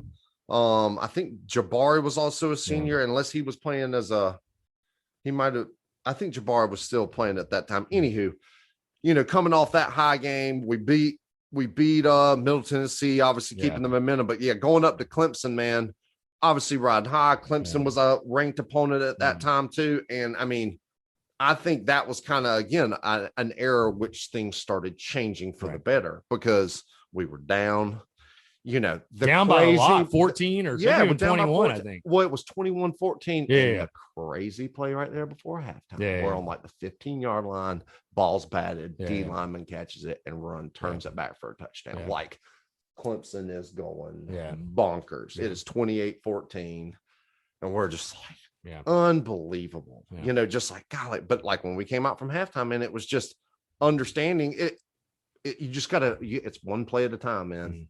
And it was just like, we came out, scored a touchdown, came out, got a turnover, got the ball back, tied the game. And that was the thing. We scored all those points in the third quarter. No points were scored in the fourth quarter between either team. Yeah. And so, but even that game, and I actually saw Mike Davis last week. And if there's two plays that, I will forever remember in college outside of touchdown plays, it is Mike's touchdown to top the ball game against Clemson. Yeah. And it was a draw play. And the thing is, we just ate Clemson's lunch because they just kept sending Gaines Adams upfield like crazy, pass rushing. And it made it easy for us just with that heart. And that's Spurrier's true offense, is that pro style I formation under center. See, people think Spurrier just wants to throw it 50 times a game. He loves that. He loves the run. He loves under center and loves the run game. And the thing is, it just creates such balance. But man, that draw play happened and that number was called. And pretty much my responsibility was, if it was on outside, I'd take the guy outside. If I had a guy on my outside shoulder, I had the linebacker right there. And down set Hut, throw the hands like it's pass. I run out and I catch that linebacker as soon as he puts his foot in the ground. And I put my hand on his chest plate. I decleated him. He fell to the ground and I went for more. I just went in straight for more. But when I got up off the ground and I looked up, I saw Mike spin in the air and score his signature. And man, I was celebrating like a kid all over again. Just losing your mind, just celebrating. Tied up the ball game. Such a momentum swing doing that. Got the ball again, then obviously Suckup made the field goal. People forget that too. Clutch field goal, very clutch. Suckup was money, man. Oh man, I honestly, that's what. Oh yeah, first time I saw Suckup kick a field goal as a freshman, like he's kicking a 45-yarder above the uprights, and it was like, we got a kicker. There's a reason he's still doing it. Put it that way. And that's points, man. That's so valuable. Just knowing at least you're going to get points when you have it. But oh man, I think that's the thing. Probably there's the two games that Suckup, missed was the Florida game, had those three, which only one of his was really his fault. Right. But then when we were down my senior year in 2007 against Tennessee, we were down 21-0 at halftime, and the exact same thing. Right. Our offense caught fire at that moment. Yeah. We come back, tied up. Yeah. Yep. We tied the ball game up, went to overtime. They stop us, or they made a field goal. We went to make our field goal for overtime. He missed, lose the ball game 24-21. Yeah. No. What about Houston? What about Houston? That was that. I feel like you said kind of like the program changing, or like just at least starting to like that Houston win. Confidence started, and I think a lot of it was just the reliant upon each side of the ball. You knew what we could expect out of one another, because the Houston game was nuts. That was Art Briles, all those dudes. And Cobb was the quarterback. And obviously them being in Conference USA, we were SEC. Obviously we were probably going to be more favored than anything, but obviously Cobb was being heralded as, top 3 quarterback going to be selected in the draft, which he was. But it was just that whole game was just back and forth constantly. And I'll never forget. I don't even know what touchdown it was. I think it might've been after Sydney, one of Sydney's just crazy back of the end zone, going out of the end zone, put feet down, touchdown. And literally we went up by 2 scores. I literally probably just put my butt in the bleacher. Yeah. 1 play touchdown by Houston. That was like, good God, that's going to be one of these games. It's going to be a shootout, but it was a fun game. Obviously going to any bowl game, man. I think, don't get me wrong. Obviously you want to go to anything New Year's Day or better. It's just such a boost to your season when you end it with that W. And it's like, people can, and Coach bowl games are meaningless and this, but like, dude, it is always so adamant about sets the tone for the whole offseason. Right. You're only as good as your last game. Right. And if you're winning that last game, it's a lot of confidence rolling in. Helps recruiting, helps everything. Helps even, and not only that, just the amount of extra practices you're getting and development. And I would say that's probably in the development standpoint, Coach Spurrier was very good with, especially allowing people that don't get to play a lot, people that are on scout team, all that stuff. Man, it was Monday Night Football every Monday night. Yeah. What's Monday Night Football?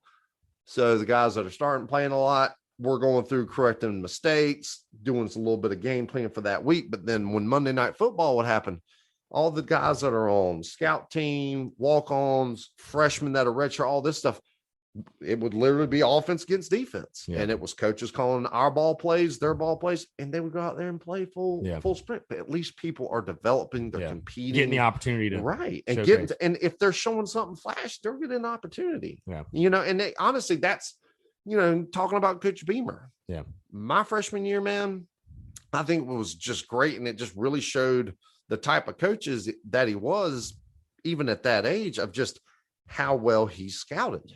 Because him being special teams coordinator, every week we had a wrinkle. It's a different wrinkle. Right. We could figure out where the weakness was.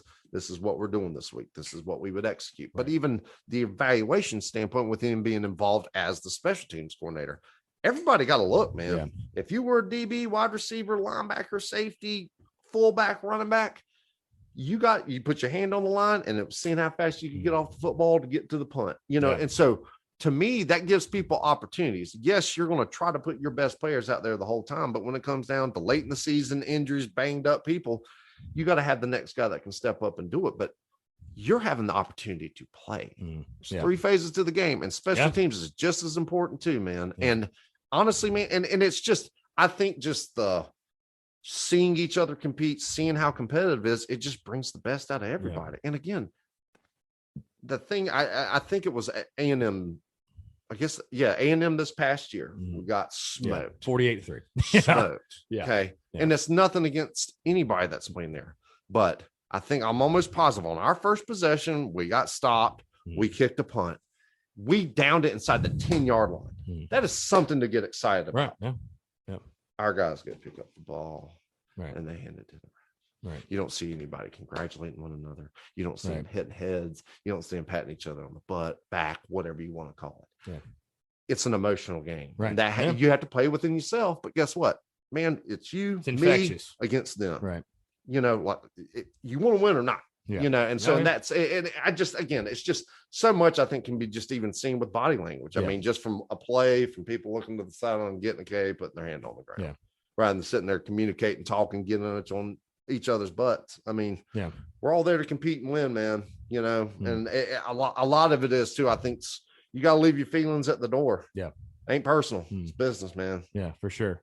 Now, of course, you mentioned Shane Beamer. Let's get into that. Obviously, as a player, your last year, 2007, Shane gets hired, and it's crazy because my good buddy Mike Gillespie with ABC Columbia, he posted the clip, and we reposted on social media about when they had the press conference and here in Spurrier talk about Beamer, and well, he's a great elite recruiter. We can get it, whatever. He brought in to do a job, and of course, you got to know Shane Beamer as a player, and then 08 and 09, you were GA? 08, 09, and 10, and I believe 10 was his. I think 10 was his final year. His final year. That was his final year, the SEC championship. But and to me, I think just even groundwork, even during that recruiting aspect, because that was the other thing that he was responsible recruited for. some of the greatest Gamecocks to ever wear the garnet black. Yeah. And I think that's the thing. I mean, even when it comes to the aspect of that is, different coaches have different regions, the recruiting aspect of that, but just, being able to coordinate all that and knowing what kids we're going after, who's, and obviously with Coach Spurrier, his name, that obviously brought ambience and stuff too, but just the evaluation standpoint of things, I think speaks volumes. But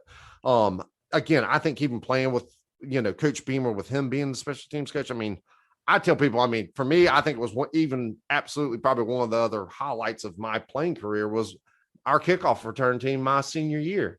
I mean, I love playing on that kickoff return team. Right. Now, I can tell you also too, my freshman year when I was playing special teams, it was also probably one of the hardest teams I played on, just because when you're sitting there and you're counting across, you're like, okay, I got R5 or R4 was my guy. And I'm like, and my first live action special teams was at LSU. And I'm sitting there going 1, 2, 3. Oh no, that can't be him. 1, 2, 3. Oh my God. And it's just this, jacked up 260 pound, linebacker, and I'm like, oh my God, like this is going to be an impact to where like all of a sudden when Coach Beamer came, like the back wall was myself, DeMarco, Melvin Ingram, kick returner was Chris Culliver. Yeah. Pretty skilled dudes, Yeah. but every week, like we were always the kick out wall. So it was always us having against like either R1s, R2s, L1s, L2s. Those are like DDs, 185-pound dudes, and like literally just licking chops because I love contact. And it was just like, just let me get hands on that. But I mean, even that year, I mean, I'd have to go back and look, but I mean, we were one of the top 1 or 2 kickoff return teams in the conference. I mean, we still had field position was always great, always fashion and exciting and stuff like that. But to me, I think it's just seeing from that, obviously his coaching career, seeing what other programs he's been a part of. And as we talked beforehand, I had 5 different coaches in 6 years that I played tight end. You take things with you and see how it fits into your style and what you can see it being successful. And I think that's what's exciting to see about him being here, the positive attitude, the coaching staff. And he was that way when he was at Carolina, bringing that infectious attitude and that energy. Yeah. Again, it wasn't, again, it's a next man up mentality. Obviously it's going to take probably a couple recruiting cycles to get the right personnel in here. But I think that's also a thing. What's dynamic about the whole portal now? Yeah. You ain't got to go the JUCO route. You got somebody that's already in college, that's been in the college program, that's been lifting. Yeah. That's even, I always remember that being one of the things about getting a JUCO. They don't have the resources that a college does for a collegiate program. So you're getting somebody that's at least already been in development. Right. And, and just as with people putting their name in the portal, from the recruiting, the relationships you may be able to have to bring people in, I think it's a good resource in the sense of filling gaps where you need gaps filled. I think it's also, even right now with the whole pandemic that happened last year, plus with the portal and stuff now, I'm just even curious to know kind of what the backlog is with seniors that were coming out of high school. Yeah. How many were able to get opportunities? How many had to take a different route to a prep school, JUCO, whatever. Yeah. But also with this portal now, how many, because there used to be, I know it's all predicated upon your scholarships, how many you have, how many seniors you got leaving, whatever. How big are those classes actually? How are they adjusting? How many of them are freshmen? Because I got a nephew and stuff that's getting ready to start going through that process. He's going into his senior year, all that stuff. But that's what's crazy. I mean, his junior season, he only got to play 7 games. Yeah. That's not a ton of time to develop and be on film. And, hopefully for this next year, they're going to be able to play a full route because, and it's just with anything, man, the more reps you get to play, the better you become. You can see yourself improve and become better. I think a lot of it's just, that's where it comes with the recruiting aspect, man. I mean, believe me, who doesn't want to go somewhere to win a championship? Oh, yeah. Who doesn't want to go somewhere to be a starter? It's about getting the opportunity to play. Yeah. If you're not on the field showing yourself, you can't develop, you can't progress. Yeah. Can't get to the next what's level. Your goals? Yeah. That's right, man. And they look at everybody. Yeah. Don't matter what college it is. Yeah. Scouts, if you're good enough, you'll get there. And it's just like that with high school and college. If you're good enough, people are going to find you. Yeah. Now, obviously, the Letterman had a big play in this coaching surge. I think that was really the awesome part about it. Is I remember talking to Strick and other guys, and I know they had like a huge meeting with Letterman, and we're asking about, because the usual suspects came up, and obviously it was something that we followed very, very closely. The Hugh Freezes, the Napiers, and I think in the beginning, Coach Beamer's name was kind of like, he's like the 4th, 5th guy. I don't know if people were really thinking about that option quite as serious, but it was interesting because you started to hear more and more rumblings. And I was fortunate enough to get a ton of former players on the show and talk to them. And it was one of those things where, people were asking me, Chris, who do you want as the coach? And I'm like, bro, I'm talking to Gamecock legends every other day, and they're all vouching for this guy. And you kept hearing more and more about his character and the type of dude he was. And you started looking at his resume, and he had been at Carolina before, and you started to hear more and more. And it's like, I'm really glad, at least for me personally, I know you're the same way. I'm really glad Sal kind of rolled the dice and we're giving a guy who's a Gamecock a chance. When you heard the news though, because again, it was right after that Kentucky game, last game of the year, and all of a sudden, boom, Shane Beamer reported he's head coach. Yep. How excited, and I think how much of a relief was it for you that I feel like our guy, your guy, but our guy's getting the shot. No, we're not going the traditional, we're going to go Hugh Freeze, the guy everybody expects us to hire. We're going outside the box and hiring, not the guy everybody else thinks we should get, but our guy. We're going to go get our guy. Oh, for sure. And I think even especially from people that played for him, Yeah. knowing the type of person is, the type of coach. And the thing is to me, even the coaches that coached me, especially the ones I had great relationship for and great respect for, guess what I wanted to do? I wanted to make sure I made him proud. Yeah. And played well for him. And he just always exuded that, always had great energy. And I mean, he was even the outside linebackers coach, even under Ellis. Yeah. And that was the thing. I mean, the man's played on each side of the football. And I think a lot of people have to get this perspective. I do not give them, I hate giving them credit, but it's hard not to look at what Clemson has done. Yeah. Okay. That model. Yeah. Dabo was not a coordinator. Okay. He obviously impressed somebody by his philosophy, his values, his thoughts, what he envisioned Clemson to be. And it ended up being a business thing. That guess what?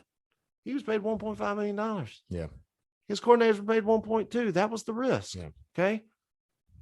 Who got the better end of that? Right. Honestly, Yeah. Who's gotten the better end of that, of how much publicity Clemson's gotten to that?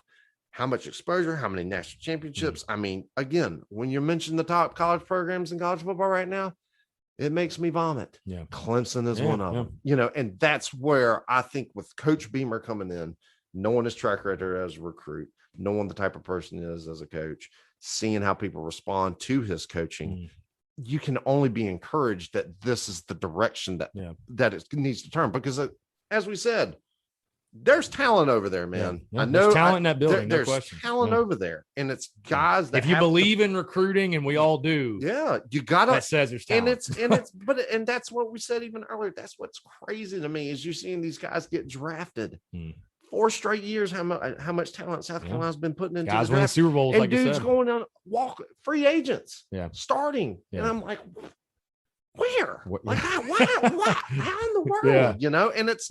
And it, you don't know unless you're there. You can't really put a finger on it, but there's talent there. And it's guys. I mean, when it comes down to team, man, it's a team. You're in this for each other. I'm sacrificing my body, my skill. I'm doing this for you. I'm not doing it for me, man. At least that's just how I always approach the game. We win together, we lose together, and I think that's where, and obviously you can always point to championship teams, but I can promise you, guess what? Championship teams have a bond stronger than any other team that plays, just because of that shared value, that shared work ethic, the mindset, all that stuff. And I think that's what Coach Beamer is going to bring. And it's a refreshing to hear the rhetoric coming out of the place and seeing the videos, even from all the different coaches, because they got great coaches, man. They got a lot of really good coaches. And to me, I think that's even what's exciting. And again, I didn't go to the spring game, but hearing it was a limited play amount, but man, that's a card you hold in your pocket. Because guess what? I don't want to put that much stuff out there. I want to keep as much hidden as possible. Yeah, exactly. So, I mean, I think it's exciting. I think it's something to get behind. And I mean, to me, fan, alumni, all that stuff, I think it's our job to go to support those boys, man. If we want to be the change, let's be there every Saturday to help cheer that change along, man. I was going to say, speaking even outside of the blueprint you were talking about, because I do agree with you. What unfortunately it makes us vomit, but what Dabo's done at Clemson, and just like that style, and that's just the way coaching's kind of going these days. Man. Yeah, right. He's a manager. He's the CEO of the operation. He lets his coaches do their thing, whatever. Right. But I think the other thing too, speaking just specifically for Carolina, because I talked with like a lot of national guys when this was going on, as soon as Beamer got hired, and they didn't really understand. I was like, for some other schools, culture may not be the number one priority. It might not. That might not be the most important thing. But I think for a school, as unique as South Carolina and, the challenge that it presents, you need somebody in there who wants to come in and embrace the challenge and understands what it can be. And when you look at a guy like Shane Beamer, who, again, he's literally seen Carolina at its peak. I mean, hey, no knock on him, because, I mean, again, Connor Shaw's my guy, like whatever.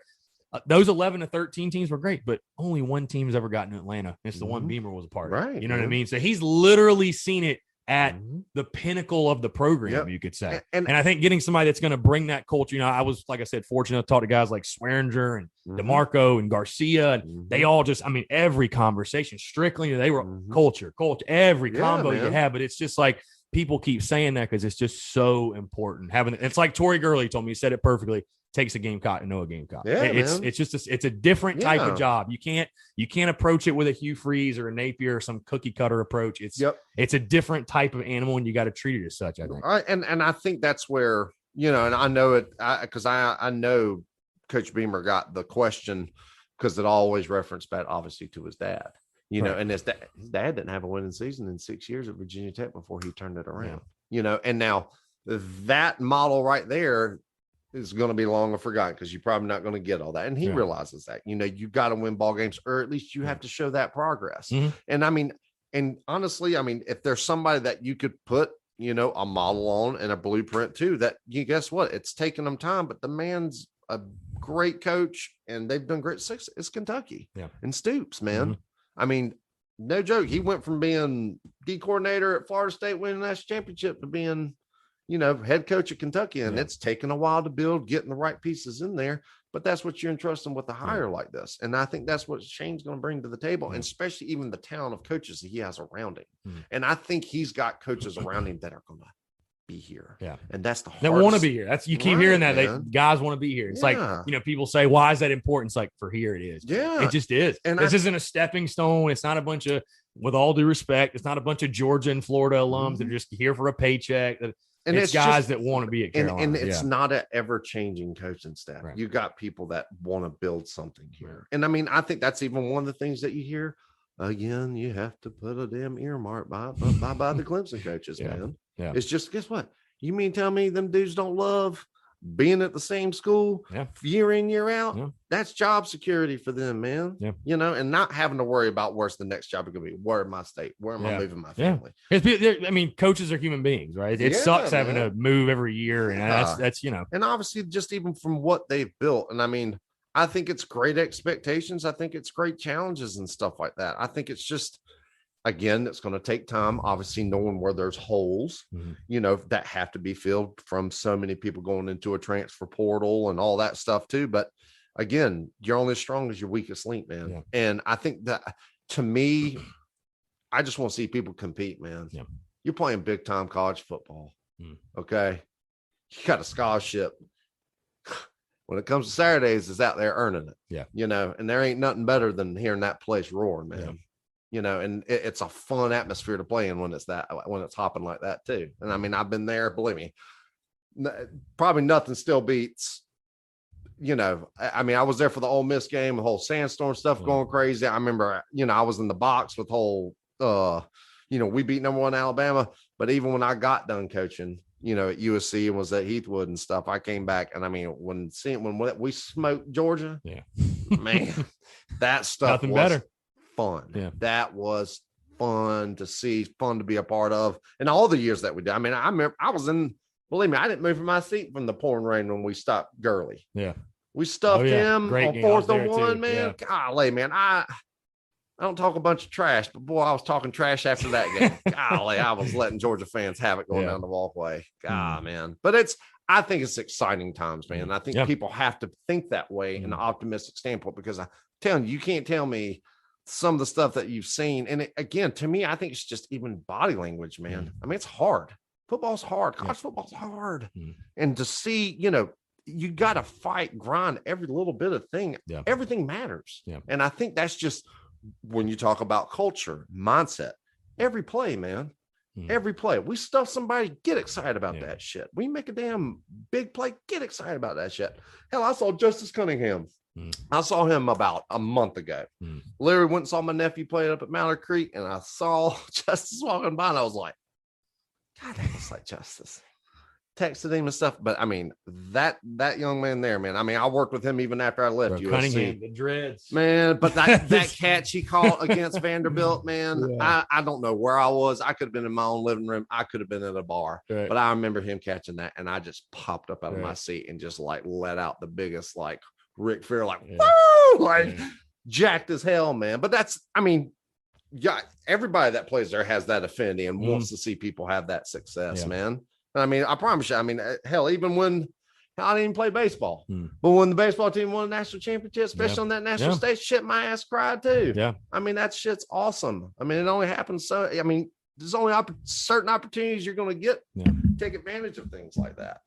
So I mean, to me, I think it's, obviously this time of year too, it's all expectations. Everything's going to be a build up to the season. Talking season. Yeah, man. And so it's just, I think it's just, again, seeing the things that are coming out of there, seeing, coaches mic'd up and all that stuff that they're posting. But I mean, it's at least giving you a personality of just seeing where these guys come from. And believe me, every single one of them are like, I'm mic'd up today. Like, Mics are hot. Exactly. Mics are hot. That's right. But I mean, it's big time college football, man. And that's what I wanted to get into you with a little bit. Because of course, I'm excited. My blood's pumping because in a couple weeks, even I tell people it's crazy. We spend 2-3 months breaking down the season and preview. That's the beauty of it, right? We get all hyped up, but it's a new year, man. Yeah, we're all looking forward to Shane Beamer's first year, and of course, fans, or I'm sure they've asked you. They ask me, how many games we're going to win? Because, like you said, it's all good vibes right now. We're in the honeymoon phase. Hey, nobody's thrown a pick, nobody's fumbled the ball, nobody's missed an assignment. We haven't lost a game, right? Right. And the thing, I'll tell you this, man. I really, this is for like every team. I'm always most intrigued to see, because no matter what team you are, whether you go undefeated or you lose every game, you're going to hit adversity. You're going to hit adversity. Gosh, yeah. And I'm just intrigued to see how do we respond to adversity, because I think in the past, maybe we didn't respond necessarily the way we should have. But sure. I tell people with this first season, what I'm looking for, like you said, there's talent in the building. I think shooting for in the first year, a bowl game, 6-6 is very realistic. Man. And I would ask you, what do you want to see? And like, are you even that concerned with what the record is? Because obviously you want to see wins, because that shows, because I think obviously for Coach Beamer, for an example, as a coach, like when you have wins, it lets the kids know, hey, what we're telling you and the work we're doing, sure, it works. Like we're not just blowing smoke up your ass. But sure. I tell fans, if we go 5-7, it is what it is. Like I'm more so worried about seeing a well-coached football team, disciplined, plays the game the right way. Like you're saying, patting each other on the butt, fired up. Because once you see a well-coached team, then you say, okay, now let's go get some ball players. And no disrespect to the guys in the building, but it's like, let's go get some big time ball players. Let's get the Jimmies in. And that's I think that's where just even going through that aspect of Coach Holtz. I mean, it was the whole who was a winning performance, who graded out, who gave us a winning performance. They were recognized in front of the team, all that stuff. And even when Coach Spurrier first got there, I mean, he came back, was like, look, we watched the film, we've evaluated everybody, we think we can have some success here, based on the talent that we have in the room. My thing is with it, to me, it's just when it comes down to it, man, their jobs are on the line when it comes to this stuff. And so my thing is, guess what? Like I said, coaches are not getting 5, 6, 7 years to figure it out. That's right, anymore. man. And so guess what? If Johnny over here isn't doing what he's coached, next man up, man. Yeah. And that's just, to me, that's life. Bro. Yeah. Like that's how a program should be ran. Yeah. Don't get me wrong. I understand politics are in everything. I get that. But here's my thing. Don't give them a reason not to play you. Yeah. I want to see people I want to see people competing. I want to see people having fun, being nasty, the thing to me is just seeing that dejected feeling on these young men, just, moseying around. They're not congratulating one another. So, I mean, this is going to be the best years of your life. Yeah. Enjoy it. Play with your head on fire. Win or fire. Lose, enjoy it. Yeah. Compete. Yeah. It's when it comes down to it. I mean, life is going to get much tougher than a football game. With all due respect. Right. And when it comes down to it, is as crazy, as detailed, as much breakdown, as much stress, the academics, all that stuff that goes on with it. Promise you, when it comes down to it, and this is the thing that always with me, I would be so damn nervous before a game. It was just the anticipation of wanting to do well. And it's after that first hard hit, guess what? It's football. It's football. Yeah. You're playing football again. Same football played starting at the Boys and Girls Club. Yeah. It is football. You know what I mean? And that's just kind of where, you got, again, I think they were talking about on the radio either one day earlier this week, but just talking about confidence. And that's where a lot of it is. You have to be sure of what your job is, because if you don't know your job like the back of your hand, guess what? You can't play full speed. Yeah. And so if you see a guy that doesn't know what he's doing, next man up. And this is that man's opportunity.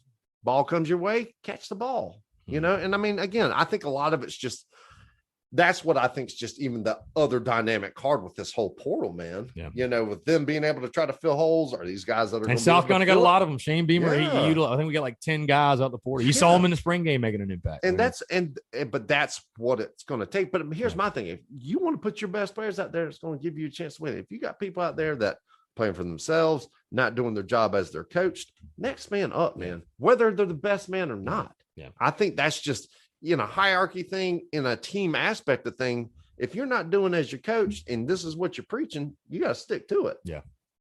Yeah, for sure. Now it's going to be a fun season, man. Last thing, Andy, before I get you out of, because you've been gracious with your time, obviously, and we talked about culture, and I know we're all happy to get that garnet and black blood in the building, but this hits home for you especially because your former teammate Eric Kimry is a tight ends coach. Obviously, that is your guy, and like I said, I've been fortunate enough to go on his show and chat with Eric and become friends with him, and had Strickland in here, and all you guys are buddies, and Pat DeMarco's there as an offensive analyst, and some other guys have been around. We've seen all the former players. I guess, how cool for you has it been? Are you kind of living a little bit vicariously through Coach Kimry, man? With him, he's getting to live out. I'm so happy for Eric, man, because he's getting to live out his dream every single day. And nobody deserves it more than him. And that's the thing. So my freshman year was his senior season. Yeah. Okay. That spring, he was a GA. And then he spent the season as a GA, and then that's when he went to Hammond, then that following spring. Yeah. When he went through that first spring, I honestly, as far as my mental capacity, being able to understand the game of football outside of what, you usually play high school, and all of a sudden just how complex the game is. He was vital in me understanding the game. Just understanding concepts, understanding what to do from play to play, all that stuff. And to know, that's where he was. He was a GA helping me as a tight end, and then now all of a sudden to see him come back, be back to USC, his first job as a tight ends coach, all that stuff. It's like a full circle thing, man, that like literally saw from the time he was 22 years old, 23 years old. But and so it's just, and he's always been very highly intelligent. Football skill, obviously come from football background with his dad. But it's hard to press him not with his knowledge of how well he is with the game. And again, his philosophical approach was just the thinking, logic, things of that nature. It's all just giving people perspective of why it makes football such a great game, man. And you can relate it to, military things, you can make it to philosopher type of things. My thing is with it, it's just Kimry is just, I think he's just such an asset because of being, he's been at the bottom of where South Carolina football was. Yeah. He's got a lot of perspective. He's got a lot of perspective, and it's just, I think it's just, and obviously, kudos to Coach Beamer of seeing somebody like him. It's like we said before, he could have gotten somebody more qualified, but for what they're trying to build, I think, and the culture they're bringing to the building, I think it's awesome, man. A plus, and having the step brother, man. And that's crazy part. I played against him in the Shrine Bowl. And so it's just seeing all this stuff coming in. Believe me, I promise you, it warms my heart, and seeing all the other alumni people coming back by, because that's how that stuff builds, man, and it really does. And I am full support of everything that they're doing there. And I'm just as encouraged and just as excited to see what is absolutely displayed on the field. Because again, when it comes down to it, yes, you want to see wins. There's no doubt about that. And I think that's just the, we'll see. The beauty part is this year, we're going to have some other games rather than a 10 full schedule of SEC golf. Open up with Eastern Illinois. Thank God. Man. But, and I think that's just such, it's oven, it was even with us up and up with UCF, and the UABs, all that stuff are just, it's a great barometer to see where you are, where you have to improve, where you can evaluate, and where you can get people on the field. And, I think that's the thing, is just trying to really, it goes into the evaluation standpoint. And, I think that's where, again, the Coach Spurrier aspect of things is just, if you don't want to be here, get gone, man. Find something else. I was going to say 07, Louisiana Lafayette. I don't know if it served as quite the barometer we all wanted, but it did set up for one of the best game day clips ever, because if you remember, I know you remember that for people that are listening that don't, that 07 Lafayette game, we gave up 260 yards rushing, and it was Lee Corso that said, Georgia's just going to run all over them. And I mean, you're thinking to yourself, oh my God, here we go. And after that, saying we have no chance. And then that was the whole start of the let's show Corso. Man. Those were funny. People forget the game is on promo thing. Sure. Those are funny times. Those were very funny times. That once, even that 07 year when we beat Georgia that year, as I said earlier, that was after my whole second knee, wanted to make sure you do well. But like that, the final drive that we had the ball, and honestly, it was we weren't as well. I shouldn't say even as well coached as it was just like, hey, we should probably be just going for 9-yard gains and 8-yard gains. Right. But literally, we probably ran power like 6 or 8 times in a row, and it was right off me. So it was just like 10 yards, 12 yards, 11 yards, 9 yards, 8 yards. And we're just like rolling down the field. But the thing was that we needed to, be able to work the clock a little bit better and stuff like that. But man, I promise you, I'm excited for what's to come, man. I really am. No, for sure. Andy, been a pleasure, man. Like Absolutely. I said, it's Thanks, great Chris. to have you come in, share your perspective. Obviously, everything going on. We're excited for Carolina football, and it's crazy, man. May 27th, 100 days of kickoff. So 100 days. Mark your calendar. Yeah, crazy. it's pretty wild. But Andy, Andy, appreciate it. We'll definitely do it again. Chris. We'll definitely have you on once season gets closer because we got to talk tight end play at some point with Satterfield and his offense and everything else. Man? We'll definitely do it next time. But again, he's Andy Boyd. I'm Chris Phillips. We appreciate you guys tuning in, and we'll catch you next time on an episode of the Spurs Up Show.